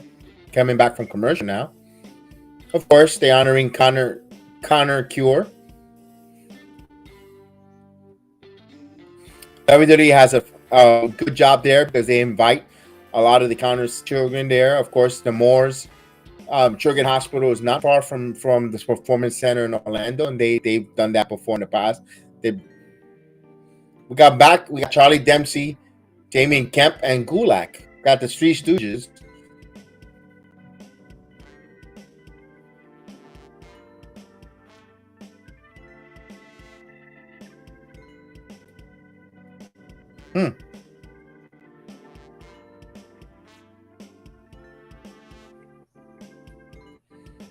Miles Bourne, another nice guy. Hi, Maria. How are you? Maria joining us tonight. How do you like NXT so far tonight, Maria? And how did you like Monday Night Raw? I hope you enjoyed that. Monday Night Raw was good. But don't mind my sunglasses. I got a minor headache, so I just didn't want to wear my glasses.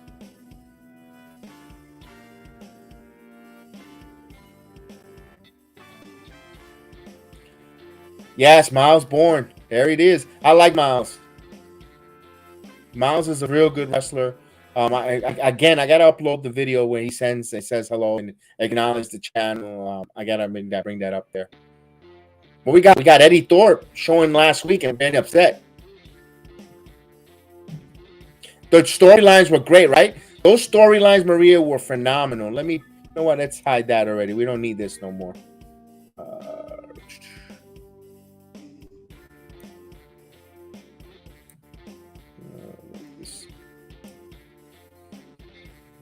Yeah, those storylines in Raw were phenomenal. I thought they were great.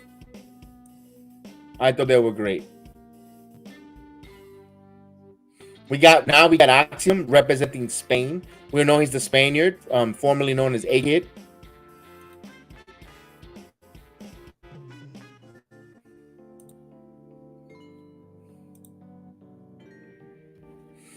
It'll be interesting to see what Jay Uso and Judgment Day, that proposal that Dominic put out there.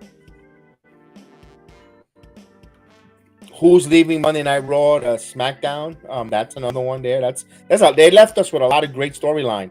The tag, and one that's not even talked about, is the tag team with Piper Niven. Pierce made it seem like she's not really the official tag team champion there with Chelsea. So that's another one. Yeah, look at this. Judgment Day. Dominic talking to Jey Uso. Is Kevin Owens going to get mad at Sammy for shaking his hand? Drew and Riddle. Things drew up. Cody. Drew called out Cody. What's going to happen to the women's tag team? Nevin is injured. Yeah, it's like a curse. Vikings winning for a second time. Yes, that's another one. Also, the match was a great match, and I wish the crowd was more invested. And I thought it was the best match of the night, in my opinion. No, not the best match of the night. I take it back.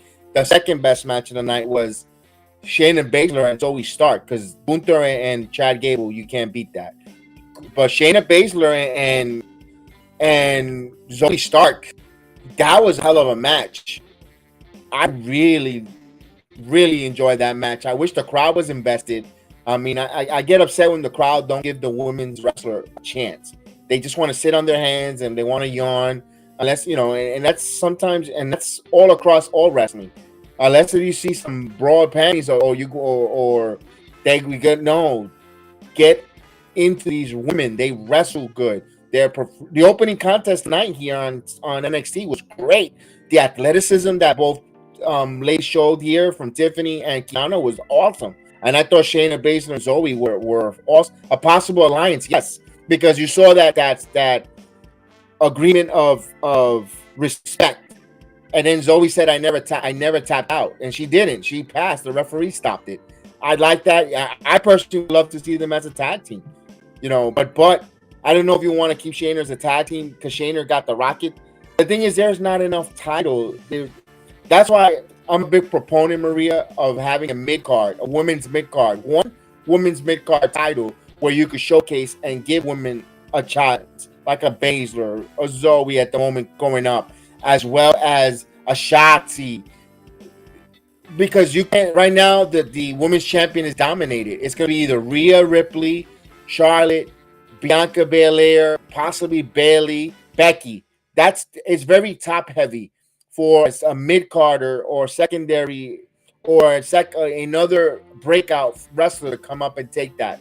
So as tag team, we need more tag team, or a mid card like a women's North American title or a women's intercontinental title. I think will be something that they should be thinking about personally, because now you could have that showcase for the women up and coming. So in the next generation, when the next generation of women ready to go for the world title picture, you still could showcase them and get people invested, because I think that also hurts the women when they come out and wrestle. They're not women. They're not fighting Bianca or Charlotte. They're gonna lose. Why am I gonna watch these women? And I don't like that. I wish the crowd would give them the same respect as males, as the males competitors. I'm talking about an alliance, not a tag team. You get a woman group. All right, okay. You know what? I didn't think of that. You know what? You're probably right. Okay. You know what? I take that, because you're you could see an alliance because they're the two ladies that got rid of Trish, and two Hall of Famers possibly, Bowsy and Trish. I could see that. That's a good one, Maria. That's a really good one. Good one there. And Raquel. Okay, here we go. I want to read this one. Raquel was showing more anger in her promos by Rhea and Raquel next Monday. Is Rhea going to bring someone to attack Raquel? We'll see. Ooh.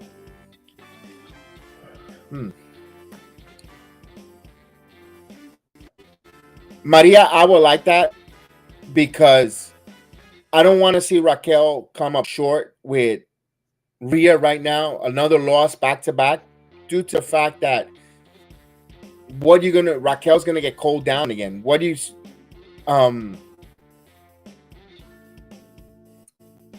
Because if Raquel wins the Royal Rumble, do you really think she's gonna beat Rhea in WrestleMania? Let me use that example. No, because you already lost her twice. I kind of would like to see Lara Valkyria come up and help Rhea Ripley.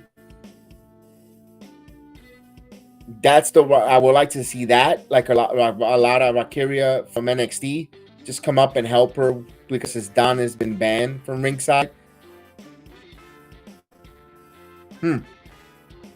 Also, I don't know what her situation right now, how healthy she is or not. Liv Morgan, remember, Liv Morgan was friends with Rhea Ripley first. That could be a possibility there, where Liv and Rhea kind of reclaim just their friendship, or even though they don't have to be Judgment Day, but they were friends, and maybe Liv says, because of you I got hurt carrying you as a tag team. Anything can happen there. You never know. There. I don't know how healthy is Liv Morgan, if she's ready to return. She's been gone for a couple of weeks, like almost 6 weeks or 6. Yeah, she's been gone for almost a month, almost close to 2 months. I think she might be ready to come back. I don't know. That's another way you could go with that, Maria. You could go that route.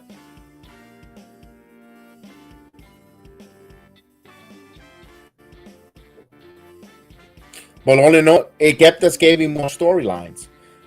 Raw gave us so many great storylines that must watch. You can't wait now to watch another. And for the big criticism that was before, oh, it's 3-hour wrestling show, but 50-50 matches, repeat matches, this and this and that. Oh, for all you marks that was hating it, what's the complaint about Raw now? Raw is giving you everything, hitting all the buttons. He gave you a 5-star match to close as the main event with Chad Gable and Gunther. Will there be a celebration tomorrow, next Monday? It's gonna be September 11th. We know what happened. The tragedy happened in this country. Gunther gets celebrated with a new intercontinental title. You know, like we saw Triple H did for Roman Reigns when he went over 1,000 days. He made him give a new belt. Maybe Gunther gets a new title, a new intercontinental title for passing the honking tonk man, and now comes your number 1 contender. I wouldn't mind if it's ran Chad Gable back. You know, Chad Gable could cut a hardcore promo. You made my family cry. Now this is personal. You know, I've been saying this since last night. I would like to see them. I would, yes, Gunther wins on that match. That was cool. I'm okay with it. I wouldn't mind if the time expired, and you would have had them like time expired. You and Gable, he's still celebrating, and Gable goes, "You know what? Time expired. I want a 60-minute Iron Man match." And oh my God, Pete Dunne just beating up on Axiom. There goes Mensa.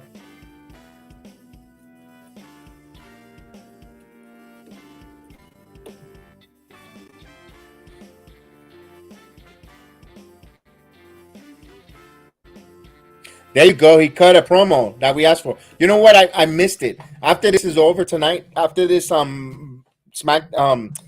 Live is done, I will go watch that promo. I know I gotta check out that serious promo you asked for. Yeah, and you have to. And you know what? You made his daughter cry. Oh man, Liz Axiom. Oh, back and forth. Maria, you like Axiom? I wasn't a big fan of him, but he's grown on me with his match. He had a couple of matches on a couple of pay-per-views. I was very impressed with him. He grows on me. I just the whole the mask gimmick was a little but now he's growing on me. Oh, nice. Oh, nice suplex. Fisherman suplex. 1, 2. Oh. That was close.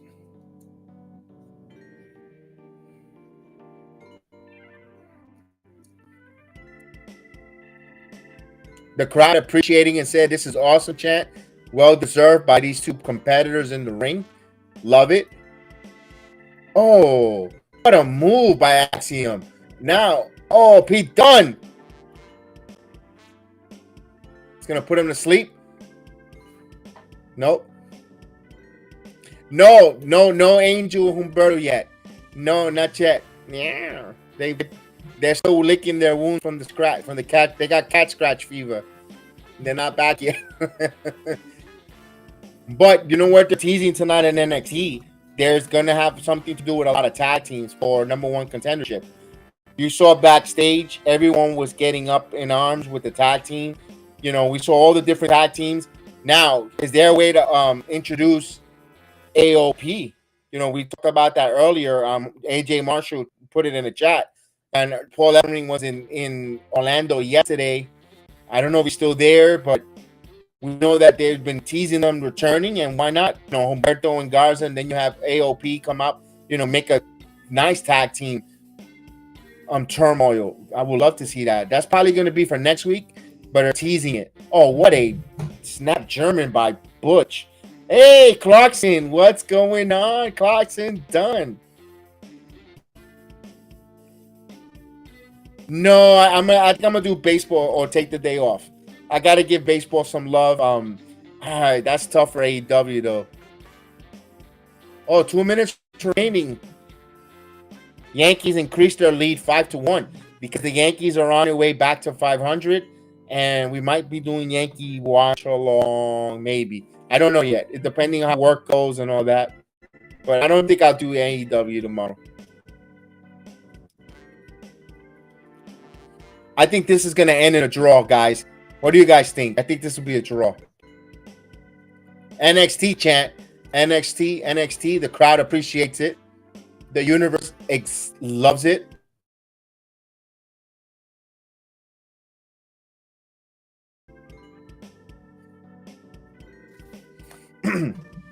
The clock is about to expire here. They're all going to get a point each. Oh, Butch. Oh, what a kick. Axiom. What a move. Oh, another super kick. Get a pin. 1, 2. No, hand underneath the rope. Smart move by Pete Dunne.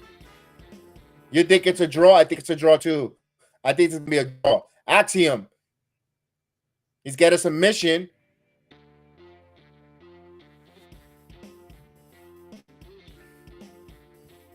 Can he get the submission? Oh, Butch. Oh, breaking the fingers. 10 seconds. Butch. Oh, gets the clothesline. 1, 2. No, kicked out at 2. And this ends in a draw. Good ending. Good ending. They both get a point.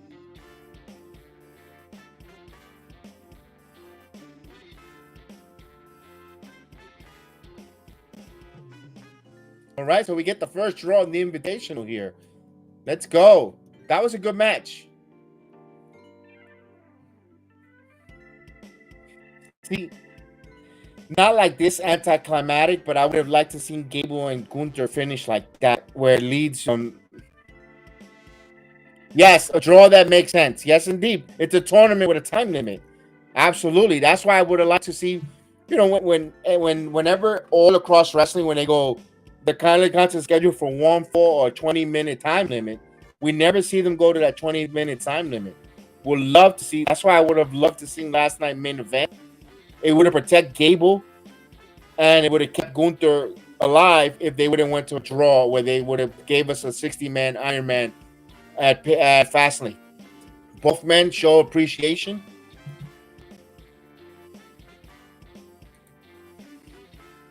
Wait. Oh, here comes big strong boy, Tyler Bates. Wait, does Sean want Pete, aka Butch, back in NXT? Why not? He is so awesome. He fits. He kind of fits there, man. Look at the competition, the matches he have, night in, night out, and the way he runs, the way he works with Tyler Bates, the Axiom, the Oro Mendes, the Mustafa Ali with he makes sense there. Now we got a Von Wagner promo in the back with, of course, Mr. Stone.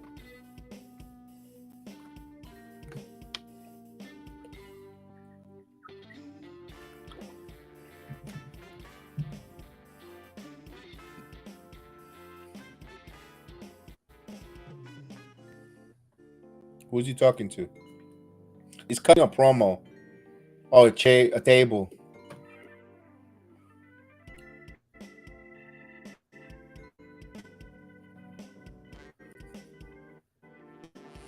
All right.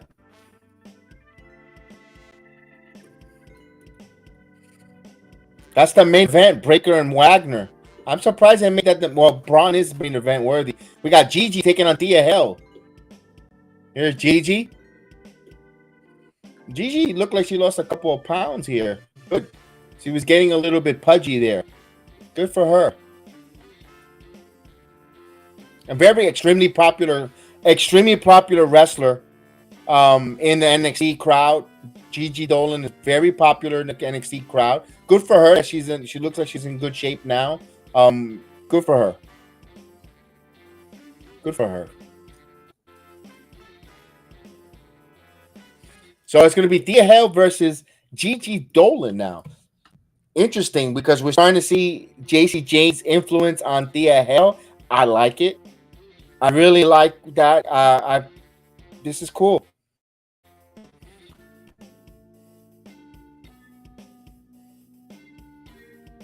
All right, we wait for the commercial here.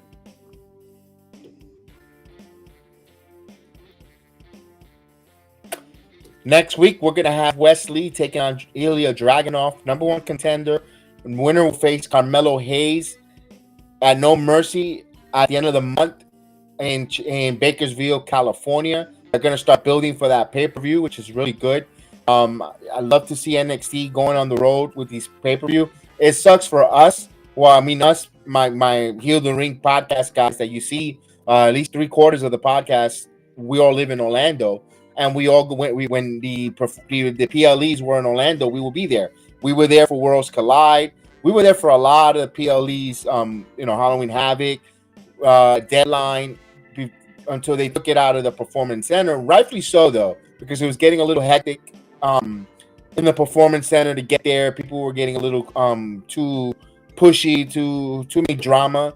But I'm glad they're putting it on the road where people pay for a ticket. It was free. So it was a little chaotic, but I'm glad that they're taking it on the road. Also helps the performers feel special when they go outside of Orlando or outside of Florida and go to these different parts of the country where the fans give them a hero's welcome and their hard work in the Performance Center they see outside of Orlando, and I guess it helps them appreciate. I think, I'm gonna be honest with you. I think NXT grew more. And everyone went another level when they started going outside of the Performance Center to do premium live events. When I think everybody came back from the first pay-per-view with that goal. You know what? I want to be part of the pay-per-view card. I want to travel. I want to feel like what it is to be a WWE superstar. I think when they did the PLEs inside the Performance Center, it felt like a normal day at work, and they were. And don't get me wrong, a lot of the PLEs inside the Performance Center, when they were in Orlando, were still great. That Worlds Collide, one of the best NXT pay-per-views. I mean, I've watched that twice. That's how good it was. With NXT UK versus NXT here, 2.0 was great. I think them going on the road, everyone feels special. And I think everyone wants to be part of that. And I think it helped NXT continues to grow. I loved it. All right, here we go. What if AOP joins Braun Breaker tonight in the main event with Paul Ellering? That's how Paul gets used as a manager. Steiner Brothers back then. Yeah, Drew, anything is possible. Anything is possible. Ellering was around. They were teasing Braun with a group. Maybe that's where you see Corbin take Von Wagner with Stone under his wing, maybe. Anything. There's so many storylines there, Drew, that you could just pick and pull from everywhere, and that's just what WWE is doing. There's so many ways, so many different roads that the WWE could take with a storyline, and whichever way it is not a bad one because it's going to get us invested. They're stories. They're not just random matches. Oh, here they go. Here you go, Maria. There's the Lotarios. All right, Hector and Humberto, let's go. Oh, Angel and Humberto.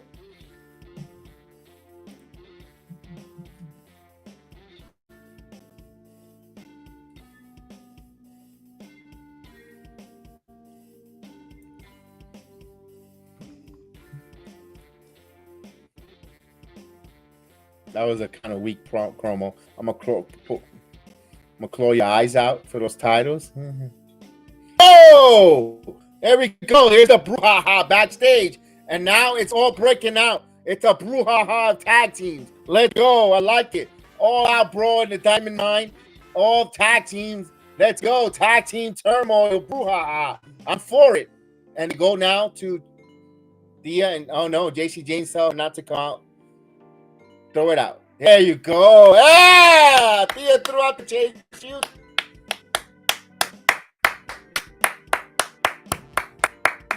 I'm not a fan of Chase U, so if you know that I'm the ultimate heel when it comes to Chase U, when I used to sit in that corner next to Chase U, I would boo them. It wasn't a Chase U.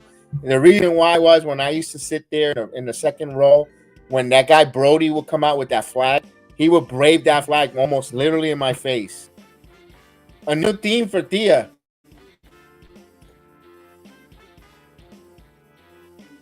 No doubt about that. JC Jane is gonna help Thea get this victory against Gigi. Who's brawling with Tony D'Angelo? It was Angel. Angel punched him first. They went at it. That was great. The Lothario started it all. They started the brawl, and it was great to see those tag team brawling backstage. Look at that. Look at Thea now. One. Oh, look at Thea working on that. Now, Thea's got a little bit of a dark side, being trained by Charlie Dempsey and Gulak. So she's got a little bit. She was teasing the heel turn here with that attitude. Here's JC Jane. Here's actually Gigi. Gigi with a nice headlock. Yeah, let's go Thea. Let's go Gigi. There's Gigi now. Gigi now with a nice backslide. 1, 2. Look at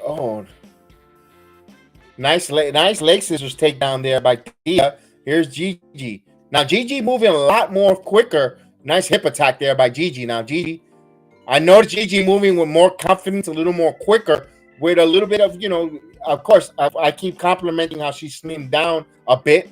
You could tell there's like a 10, 15-pound difference from last time for the past few months right here, which is helping her because she's moving much more swifter in the ring. Oh, double axe handle here by Thea.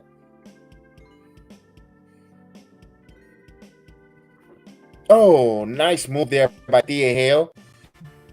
Thea now going for a suplex. No, Gigi now with a kick in the leg. Oh, what a kick by Gigi.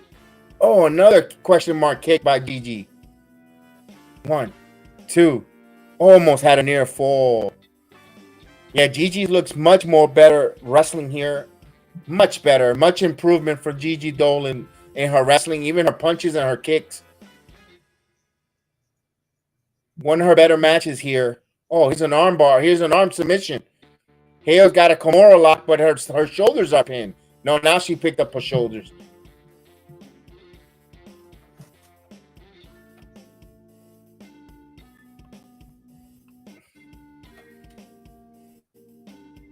Gigi's trying to grab the ropes there. She's got the Kimura lock locked in, and Thea's holding it.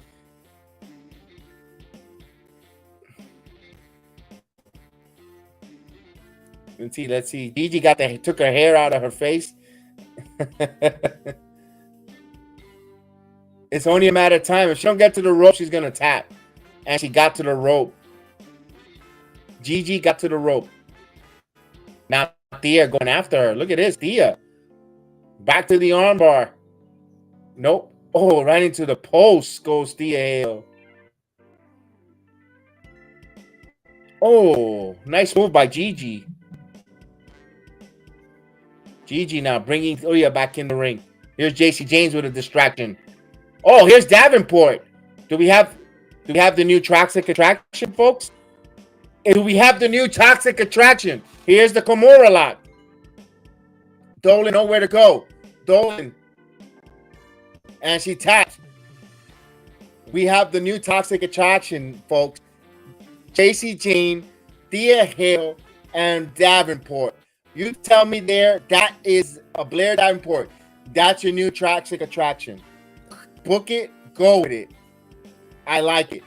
Let's go. We know that JC Jane works in a fashion of 3. Let's go. You could rotate who's the number 1 in all 3 of the ladies. Go for it. All right, we got turmoil backstage there. They broke up the dojo.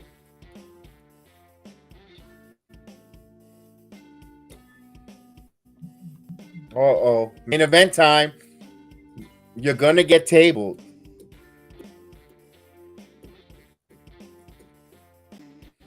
There's Braun. And it's funny, when they show those promos, they got to go outside of the building to get to the ring. You know that, right? That's not just walking to the back and going to the ring. That's another. Those are separate buildings. They got to go outside to the street. Outside. It's the parking lot. It's not that far, but it's not the same building. Just to give you an FYI.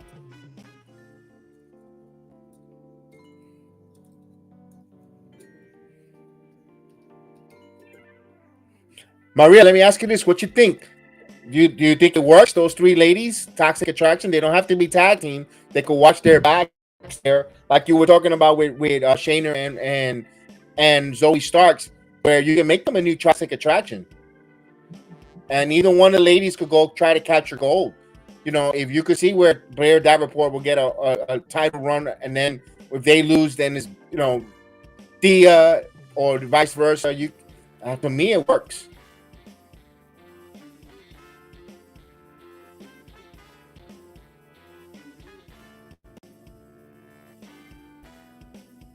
You don't have to call them Toxic Attraction, but man, that's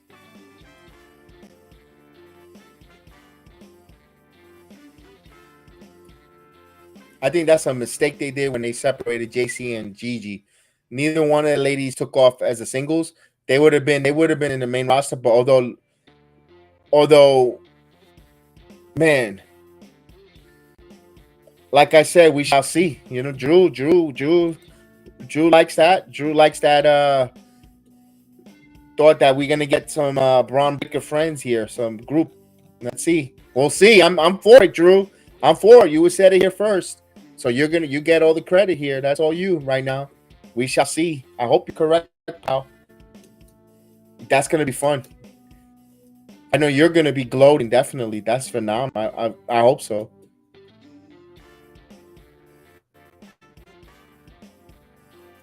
So I guess we're not going to get a Brian Pillman Jr. yet. No Brian Pillman Jr. yet. It's going to have to be the Bakersfield or a couple of weeks before.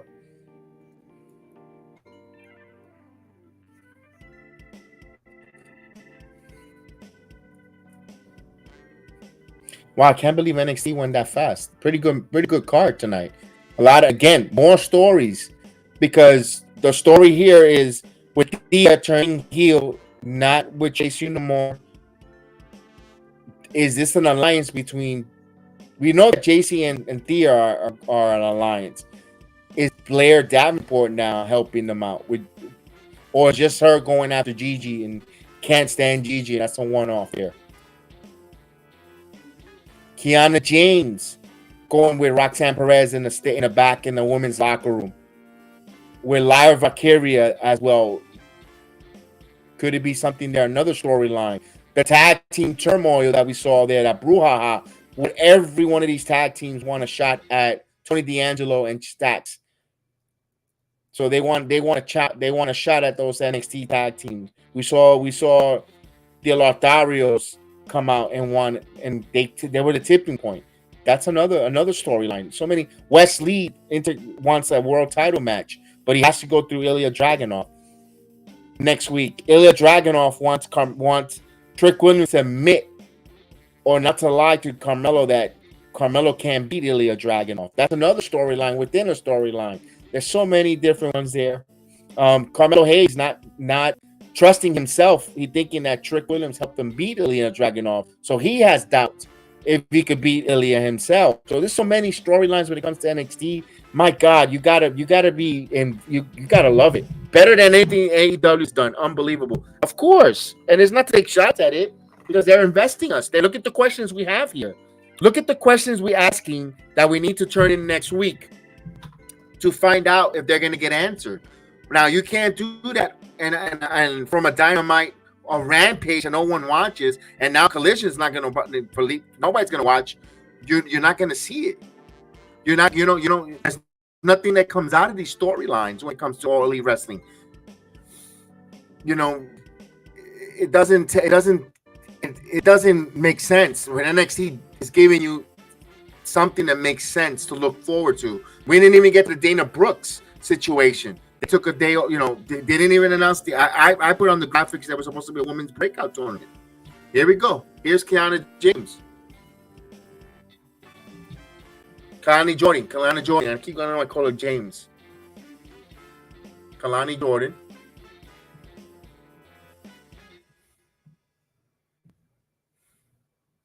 Yeah, they start a tournament every week to determine who will face. Yeah, oh, that's Brooks.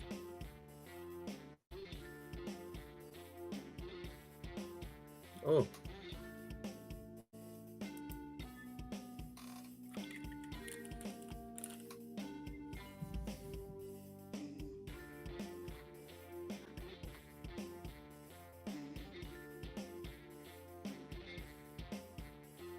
Yeah, she's becoming heelish. Ooh. Do you like her as a heel?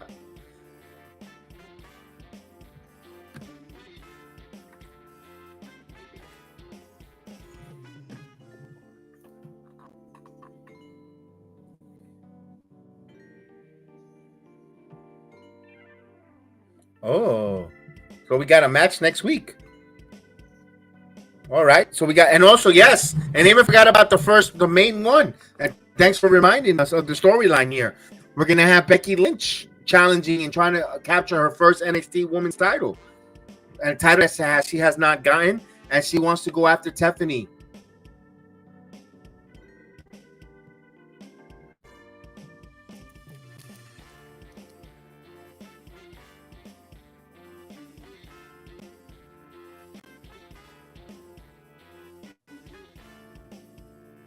Okay, so she cut a promo.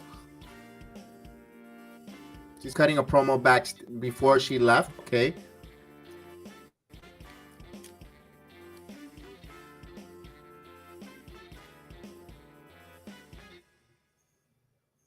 Ooh, Tiffany, a little bit spicy there, a little colorful language.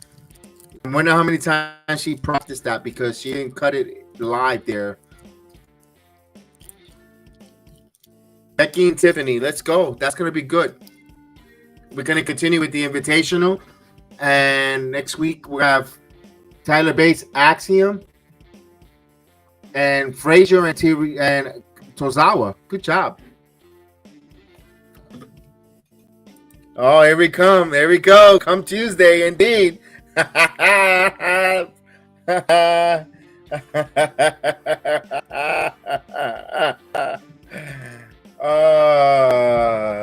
Von Wagner. Here comes Von.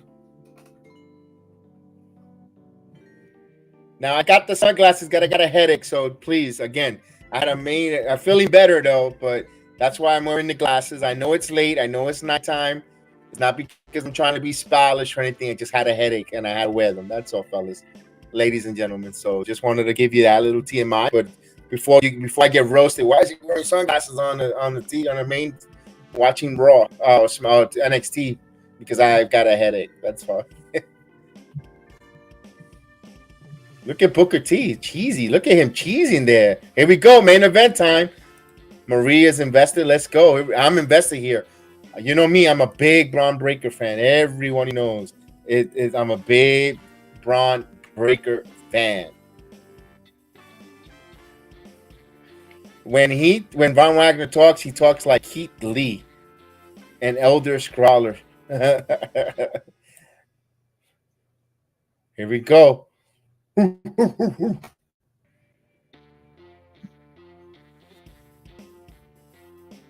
Here comes Braun.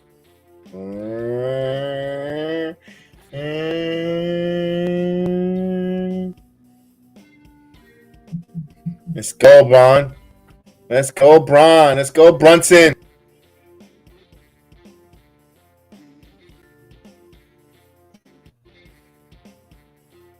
Whew. He always looks. I used to always sit by the steps. He always used to look in the steps, but he doesn't look anymore. Yeah, he will always acknowledge me whenever he comes up the stairs. When that guy is wearing that colorful flower shirt, I will always sit the next roll up. He will always acknowledge when he was a face. Whenever me and my wife will sit there because we were the cheering section. If you look at some of the old NXT from last year, especially the Worlds Collide, or if you go to Table, if you watch the show Table for Three, where his uncle, when the Steiner brothers and Braun are in Table for Three on the Peacock, when they show that picture of him in winning Worlds Collide, I'm in that picture. I'm in that picture with Braun, and when he's coming to the crowd, I'm there, and he's we were his cheering section. He's in that. We're in that picture, so I'm in forever in the Peacock bolt in pictures. So that's cool. Also, the promo between him and Carmelo Hayes for Stand and Deliver. They interviewed me. They asked me. They said, "Who you want?" And I go, "I'm going with Braun Breaker all day. He's the future." So WWE used my promo there, so that was cool. I marked out on that. Oh, uh-oh. Von Wagner beating up on Breaker here. Uh-oh. We know if Braun dyes his hair a mustache blonde, NXT locker room is done. That's why I didn't want him to turn heel, David. I didn't want him to turn heel for that reason.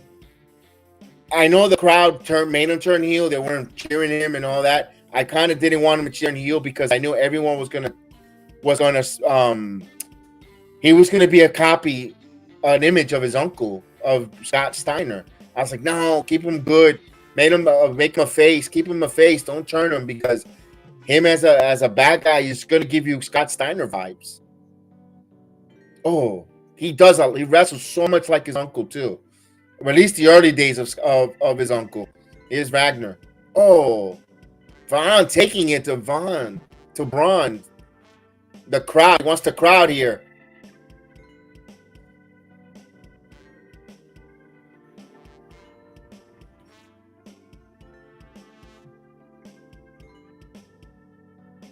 We got Corbin. Corbin is in on the commentary. Oh, Braun had a chair. Took the chair away. Braun. Oh, what a German suplex. Yeah, at least that. I don't think he's using that though, but yeah, I mean, he's a good kid. He doesn't have any anger issues when it comes to, they want to portray that in the character wise, but seeing him outside of the Performance Center, seeing him not much times that I've seen him, and he's no anger with him. He's very cool, very happy. Oh, what a mean streak by Braun.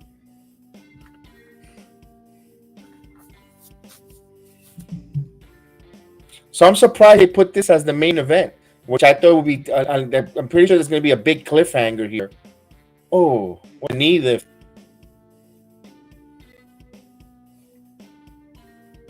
To the fact that they didn't put the women's title, they opened it with the women's title.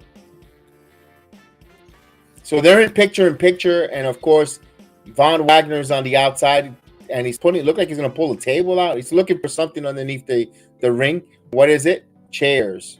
So he's throwing some chairs, and the "We Want Table" chants, I'm pretty sure, is rolling through the Performance Center right now. They got a kendo stick. Oh, a kendo stick. There we go. He's taking out all the tools here. All the toys. Oh, Braun comes out. Took too much time looking for toys here. Now Braun picking up something from underneath. And Braun is going to pull the table out. Nope. He pulls it away. The crowd boos him. Says you don't need. Nope. That's classic heel now. Whenever a heel takes a table, he pulls it back in because the crowd wants tables to get that big boo reaction or the heat. Oh, he is Wagner now. Scoop slam and throws Braun on the steel stairs. Von Wagner imposing himself as a big guy in this match. There you go, kendo stick time. There you go. There you go, kendo stick. Uh-oh. Kendo stick. Oh, but Wagner with a chair in the midsection. He ain't getting no kendo stick. Let's see Wagner now with the chair. Oh, right in the back of Wagner. So Braun giving a chair shot. All legal in this match. Braun now using the chair on the ribs of Wagner. He's just beating up on him. Come on, keep it up. Here we go. Back from the picture-in-picture. Oh, kendo stick time. Now Braun with the kendo stick. Oh, whips the back of Wagner. Braun, former collegiate. Oh.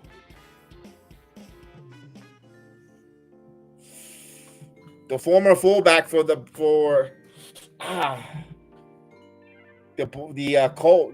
Ravens. He tried out for the Ravens, Braun Breaker. Oh, he hit a home run. Man, 400 feet. Shot into the ribs. Wow.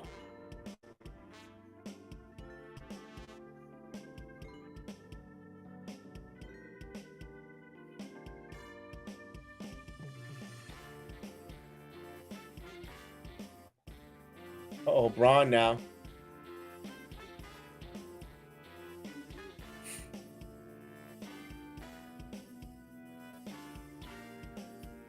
He's setting up what is he setting up the chairs here? He's got the kendo stick. Oh no. Wagner says no more. I got Kane too much. Wagner now hulking up here. Wagner now. Headbutting here. Oh, what a clothesline by Wagner. Wagner now picking up Braun Breaker here. Here's another clothesline. Nope, Braun ducks. Braun. Oh, he throws an explosive clothesline. 1, 2. Oh, Braun with an explosive clothesline at 2.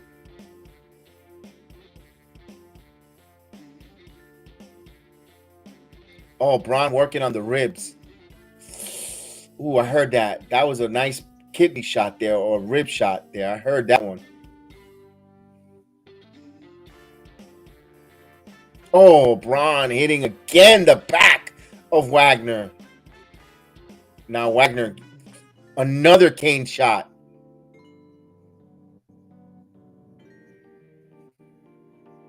Looks like that kendo stick is done. He's going to the other one. Braun now setting up. Oh, another whip. Woo! A pin. Just a 1.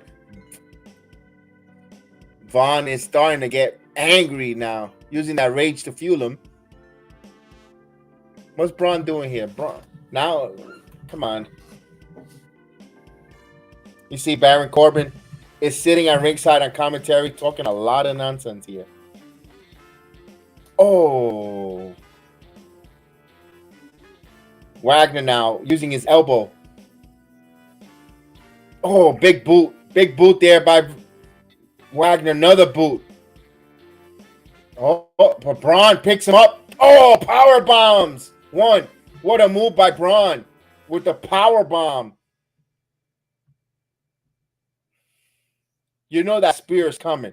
He's going to spear the living crap out of Von Wagner. He's going to spear him out of his soul, man. Watch.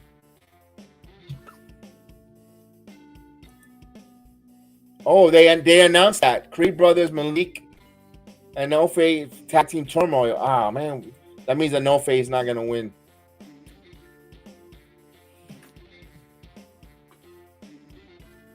Braun has been working on the ribs, and the story of the section is that Braun has been working at the ribs here, and you can see that he can't pick them up.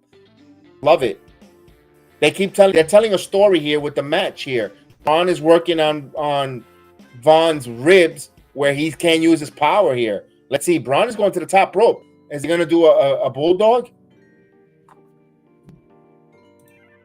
Bulldog, typical dad there, and onto the steel chair. Uh-oh. The singlet straps are coming down.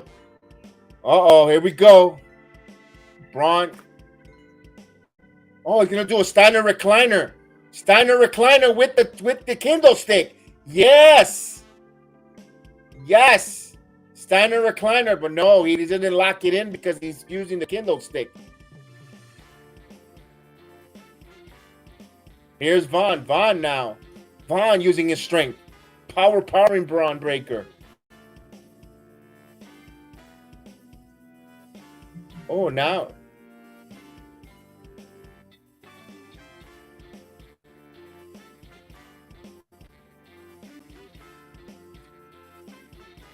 Oh, nice move by Braun. Here comes the spear. Nope. Clothesline. No, Braun now with his own clothesline. Both men are slugging it out here.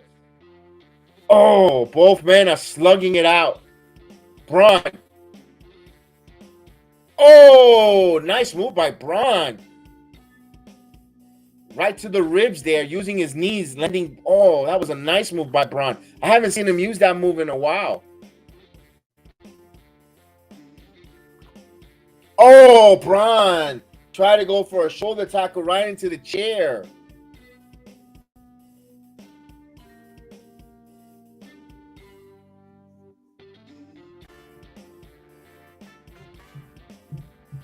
The crowd is chanting for table. This match should be wrapping up in about 5 minutes.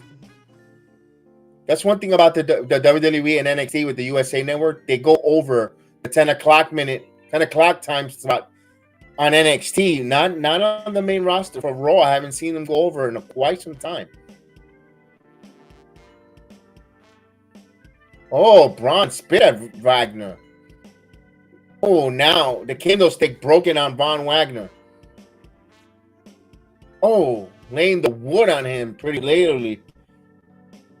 As soon as I said it, so did the commentary. So we pretty much said the same thing. Oh. No, chair to the back. Braun is going to unleash that spear any minute now. Watch. Von calling for the choke slam. Here's the choke slam. Oh, he got the choke slam. 1, 2. Oh, kick out by the former champion. Uh-oh. Braun is rolling out.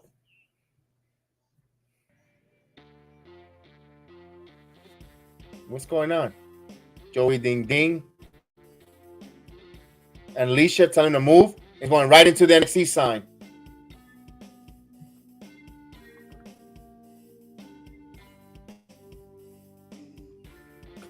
Everyone with the holy crap moment.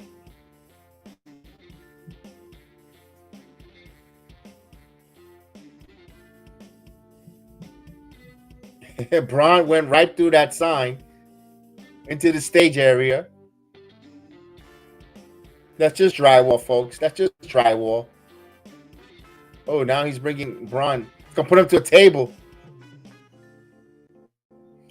Is he going to put him to a table? Yep, it's table time. Don't knock his candies down. Here we go. Oh, Braun now fighting back. Oh, they're fighting back and forth. I'm surprised it's gone this far, this late. Oh, table time. Braun has went through a table. Wagner has put him through the table.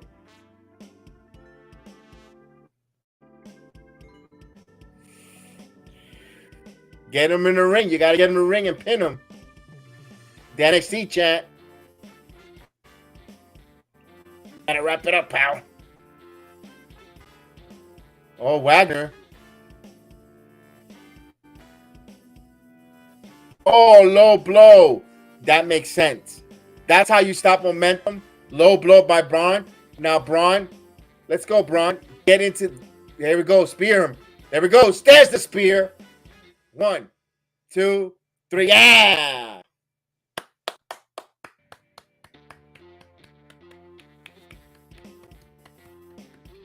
Braun Breaker, you knew that spear was going to be a game changer because he worked on the ribs. The reason why he got that pin, not because of the spear. The story is that he worked on the ribs all match, and now Braun beating up on. The match is over, and Braun Breaker continues to do the onslaught. Oh, continues to work on the ribs. Oh. What do we got here? Stairs now. Let's see.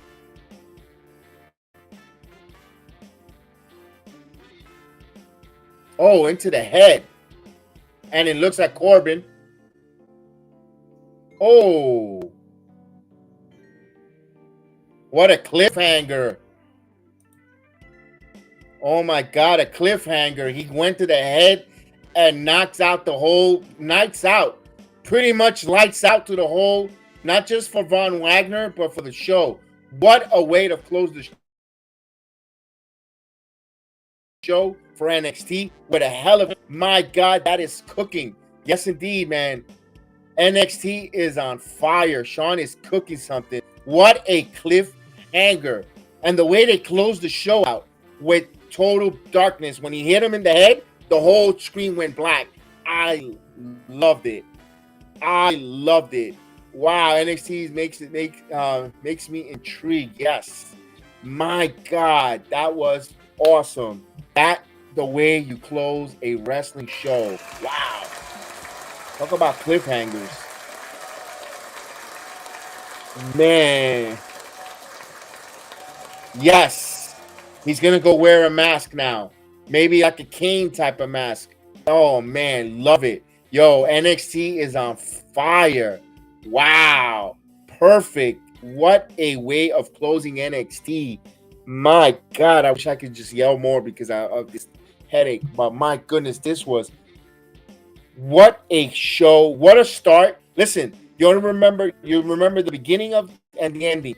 The way they started NXT tonight with Kiana James and Tiffany Stratton, that match they put on, and the way they closed this here on NXT tonight with Von Wagner and Braun Breaker, you gotta say that NXT was the better show from anything that we've seen. Well, except for Monday Night Raw. Monday Night Raw, that closing was phenomenal, but better than anything that Dynamite, Rampage, or Collision put out.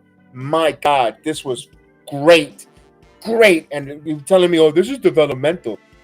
You know what? If this is developmental, my goodness, I can't wait when these people become seasoned. The storylines, the ability for them to tell the story that is given to them by their producers and their agents, they're doing something great in Orlando, Florida. And my goodness, in NXT. Not to be biased because I live in Orlando, is because, my God, they're doing something that is so compelling. I love these stories. Make me get out of my seat.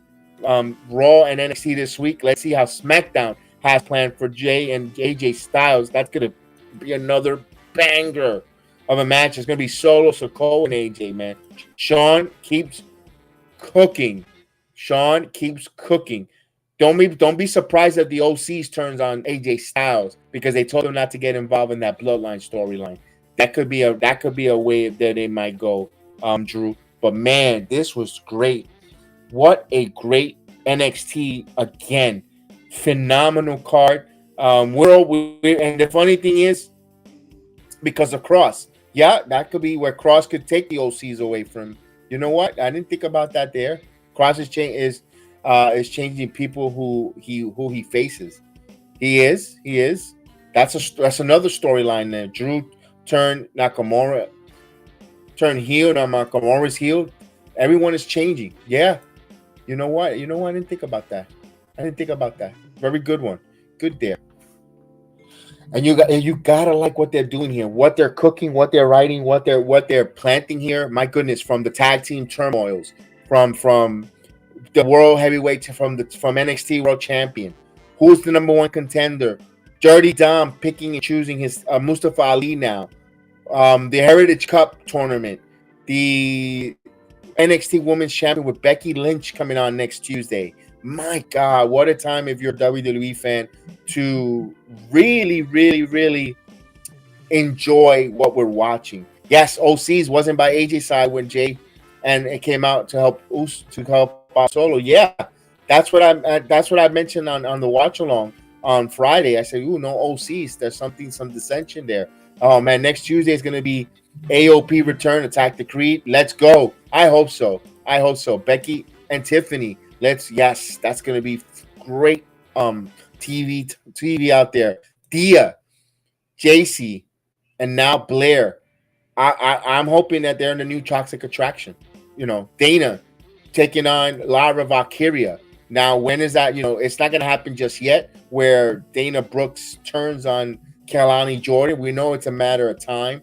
Where Dana Brooks is going to go full heel, and that's going to be really good. The tournament for the UK for the Global Cup, Heritage Cup, that's going to be.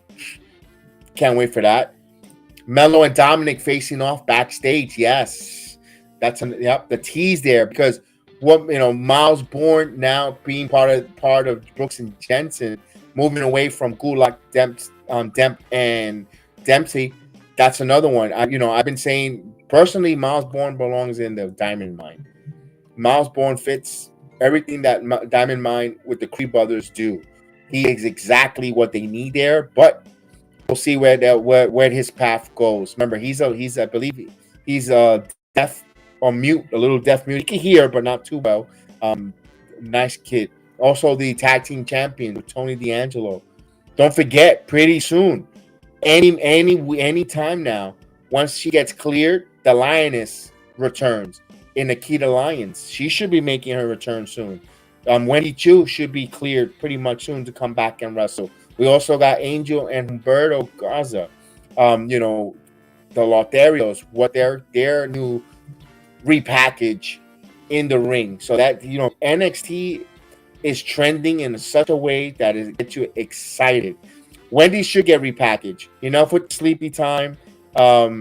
It's not gonna, not Wendy would have been good if NXT, if the Performance Center had families come out with their kids. Not a lot of, and I gave you going myself week to week. Not a lot of family go, not a lot of kids go to NXT for the Wendy Chu gimmick. Not a lot of kids. It's Tuesday night. School just started. Right now they're about to board a bus, and they're not going to get home until 11:30, and that's going to be hard for and you can't bring your own car. You have to get shuttled. So it's tough for a family to bring the young ones to watch NXT, and that's why the Wendy Chu gimmick doesn't work. That's just why they have to repackage her. Do you mean Von Wagner is going to pull a cane and when he returns, but with a mask? I think he's going to come back with a mask, like a cane type of mask to protect his face. With Von Wagner, he's going to supposedly be disfigured, and he's going to wear that mask so they won't see him. I hope it's not like something like what Kevin Cross wore. Oh my God, that horrible mask that Vince made him wear when he first came onto the first run, or the Retribution mask that they had. Please, I hope not. I hope it's something cool that we can get behind when it comes to Von Wagner. I hope nothing funky or nothing goofy when it comes to Von. Is Braun Breaker getting arrested? That could be a storyline, Drew. That could be a storyline. We don't know that Braun Breaker will be going to India, so he's going to India for that super spectacular out in India. We shall see. That's why I want to see what the digital exclusive. Something's going to come upon that digital exclusive afterwards. So that's what I love about WWE. Not only when the premium live event goes off the air, when Raw goes off the air, SmackDown, or now NXT, you have to they want you to now to tune into the internet, to the digital exclusive to their channel, because they're going to give you more content. The show continues, which I appreciate and I like, because now there's some nuggets. I didn't know when we did Payback. When we just did Payback, Nakamura attacked Rollins afterwards. After they went off the air, there was still more shenanigans going on. So there's more nuggets that happens afterwards. Like you said, Gable cut a heartfelt promo after, and Cody Rhodes came out and raised his hand yesterday after Monday Night Raw went off the air. So there's a lot of good stuff that happens afterwards that we don't see. We have to get into the digital exclusive, and that's some WWE giving us more, and us as fans want to consume more, and it's working because it's leaving us with those cliffhangers that we want more. And what you want to do is leave your returning audience with more. I want more. Give me more. And right now, the WWE is hitting that strive and that button. And that's good. That's good. Wrestling is healthy when that's done. You see that all across the board. All across the board. Grayson Waller is going to say, what's Grayson Waller going to say on SmackDown? Yeah, he was mad that he had, And the funny thing about it, you saw what he put on his face, right? To cool down his kicks. When he cooled down his to get that super kick, he put a Pepsi Coke. A Pepsi can. He put a Pepsi can to numb Pepsi, GMC and Punk. Maybe I'm seeing something out of there. Him, because Grayson Waller is a pro. That's what I'm saying. What if Roman recruits Grayson like he's everybody? I like Dom doing with Jay. That everything that's happening in wrestling right now, it's so intriguing. Everything, even and believe it or not, even that story between the Adam Cole and MJF, that's intriguing. Even though we've seen this years ago, but with Lana and Miro and Powerhouse Hobbs, that's also intriguing. I like what's going on with all the different storylines that's happening in wrestling. I know that some certain companies build better. Miz promo was phenomenal. Miz's promo, Miz is just taking it to another level. If this is his last hooray and run here in the WWE, he is going out and he's putting on a master class with the Miz. He's putting on a master class. If he's thinking 20-year career and he's seeing that it's coming to a twilight, Miz is just putting it out there and just taking his game to another level. He's no longer being stagnant. He's becoming fresh. He's becoming intriguing and must watch. Want to see more of the Miz. Although I thought he was getting a little stale and boring a little bit. But lately, no. this 2023, at least in this part of the second half of this year, Miz has been very, very, very intriguing. Want to see a little more of the Miz. I'm very excited for the Miz reinvigorating his career and getting a jump start here. Going forward for the Miz. I agree with that. That was a good one. That was very good for the Miz.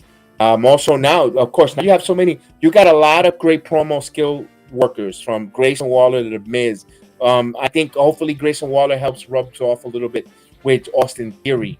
Will help Austin Theory go. I'm a big fan of Theory. I think Theory is a bright future in wrestling. Promos, I think he's a little douchey when it comes to cutting promos. I wish he's got to be more snappier or more quick with it, like Grayson Waller. I'm telling you, you guys have not seen Grayson Waller completely be unleashed when it comes to back and forth promo skills. I'm telling you, Grayson Waller is a beast to the back, and he just comes out with it without thinking, and he just blurs it out, and whatever comes out of that mouth when it comes to promo is promo gold. I'm telling you, Waller has an it factor. Grayson Waller, when it comes to cutting promo on the microphone, he has an it factor.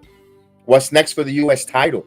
Absolutely. When we all know that Santos is going to turn on Ray, we don't know. I don't think it's going to be anytime soon, but when will the build-up start happening, where we start throwing some nuggets or dissension where we might see that? What's next for Zelina Vega? I kind of would like to see Zelina Vega get some opportunities here. Get some push again. They kind of cooled her off from Puerto Rico from back in May. I want to see her getting going on. Carlito, he signed. When is he gonna start coming out? Or is it all these contracts have a start date after the merger? Drew, it could be that these folks already signed, but their start dates are probably after the merger is official. Maybe there's a date where the merger becomes official, where day one with the new WWE endeavor, these contracts become valid, where now they start getting paid by the company once the merger concludes. They're signed until there. It could be that. Drew can, but good point, BX on Drew. He can Jimmy recruit Grayson to the bloodline. Wow, I don't know. Grayson in the bloodline. You could see that. Good point. Yeah. So we will see. We shall see there, guys. Guys, I want to thank you guys. I'm going to call it an evening. Just going to I got to get to work tomorrow and just, get out of these sunglasses and just close my eyes. That's what I kind of want to do, because get a little bit of the headache. But you guys were awesome, dude. You guys were awesome. Maria, you great. Drew, everyone in the chat. We had AJ earlier. Like what Dom did on Raw for Jay Uso. Yes. You guys were awesome. You guys always makes the show great. I always love doing the watch along, and where everyone that comes along, definitely it's fun to do that. I can't wait for SmackDown. So you guys, SmackDown for wrestling. I don't know what I'm gonna do tomorrow. I'm contemplating to do baseball, because I kind of neglected the Yankees for about a week, 2 weeks now, and I kind of want to continue. There's another audience, a big audience in Yankee watch-alongs that enjoy it as well. They didn't want to, Yankees are out of it a little bit, but they have an influx of young talent. But I enjoy wrestling. I love wrestling. Going to the. This is for my camera. That backdrop that you see there, which says "Level Up," that I'm using, that's for my phone camera. That I go when I go to level up, and I really enjoy it. I can't wait to see Friday SmackDown. Maybe I might do an Impact Wrestling on Thursday night show. I don't know. Who knows how work and stuff does. I know Thursday's gonna be a tough one because it's the NFL night, and a lot of people are not gonna really tune into the NFL. But Friday night, remember, he's not gonna be limited. It's going to be a little bit limited, because when basketball season comes, we do the basketball watch-alongs. And I know Monday, there's a basketball game on Monday night, no Raw, or Friday. Especially Fridays are tough. I really don't do SmackDowns on Friday because baseball and basketball. But Impact on Thursday, we're on a roll. Let's go. All right, we'll do Impact Thursday. We'll do that. We won't do AEW. I'll do the baseball, and we'll come back on Impact Wrestling Thursday, SmackDown, and then we'll do that. I think that's the schedule, because then Saturday I'll take a day off Saturday, and then of course I got Sunday and Monday with the football. So I think that's a little bit of the schedule there. Call that a day. Call that a put it on your calendar. We'll see you guys there. So the Heal the Ring podcast, again, thank you so much. Join us. If you guys ever going to come on as a panel, you know, you see my guys that they're like John Cena. You can't see them. If you sometimes it's nice to go have a back and forth with a person to conversate wrestling. You want to join me on the panel, you're more than welcome. You just got to send me an email to my email, bxjedi76@gmail.com, or you can reach out to me on all the platforms there, and I'll send you my email, and I'll send you the link, and you know, you could have a conversation on wrestling. We'll definitely enjoy the company as well, going the back and forth. And if not, if you want to stay in the chat, that's great too. We really appreciate it. So you guys have a blessed, wonderful night, man. It's already, my God, it's already the middle of the week. So we'll see you soon, guys. Have a good night. Acknowledge me. People bought a ticket to see me, so shut up. Los Angeles, Brooklyn, Montreal, the whole world. Oh God, here goes. I lost all feeling for my head to my toes. There's some shit that I can't let go, so just stay tuned for the rest of the show. So have you ever felt betrayed?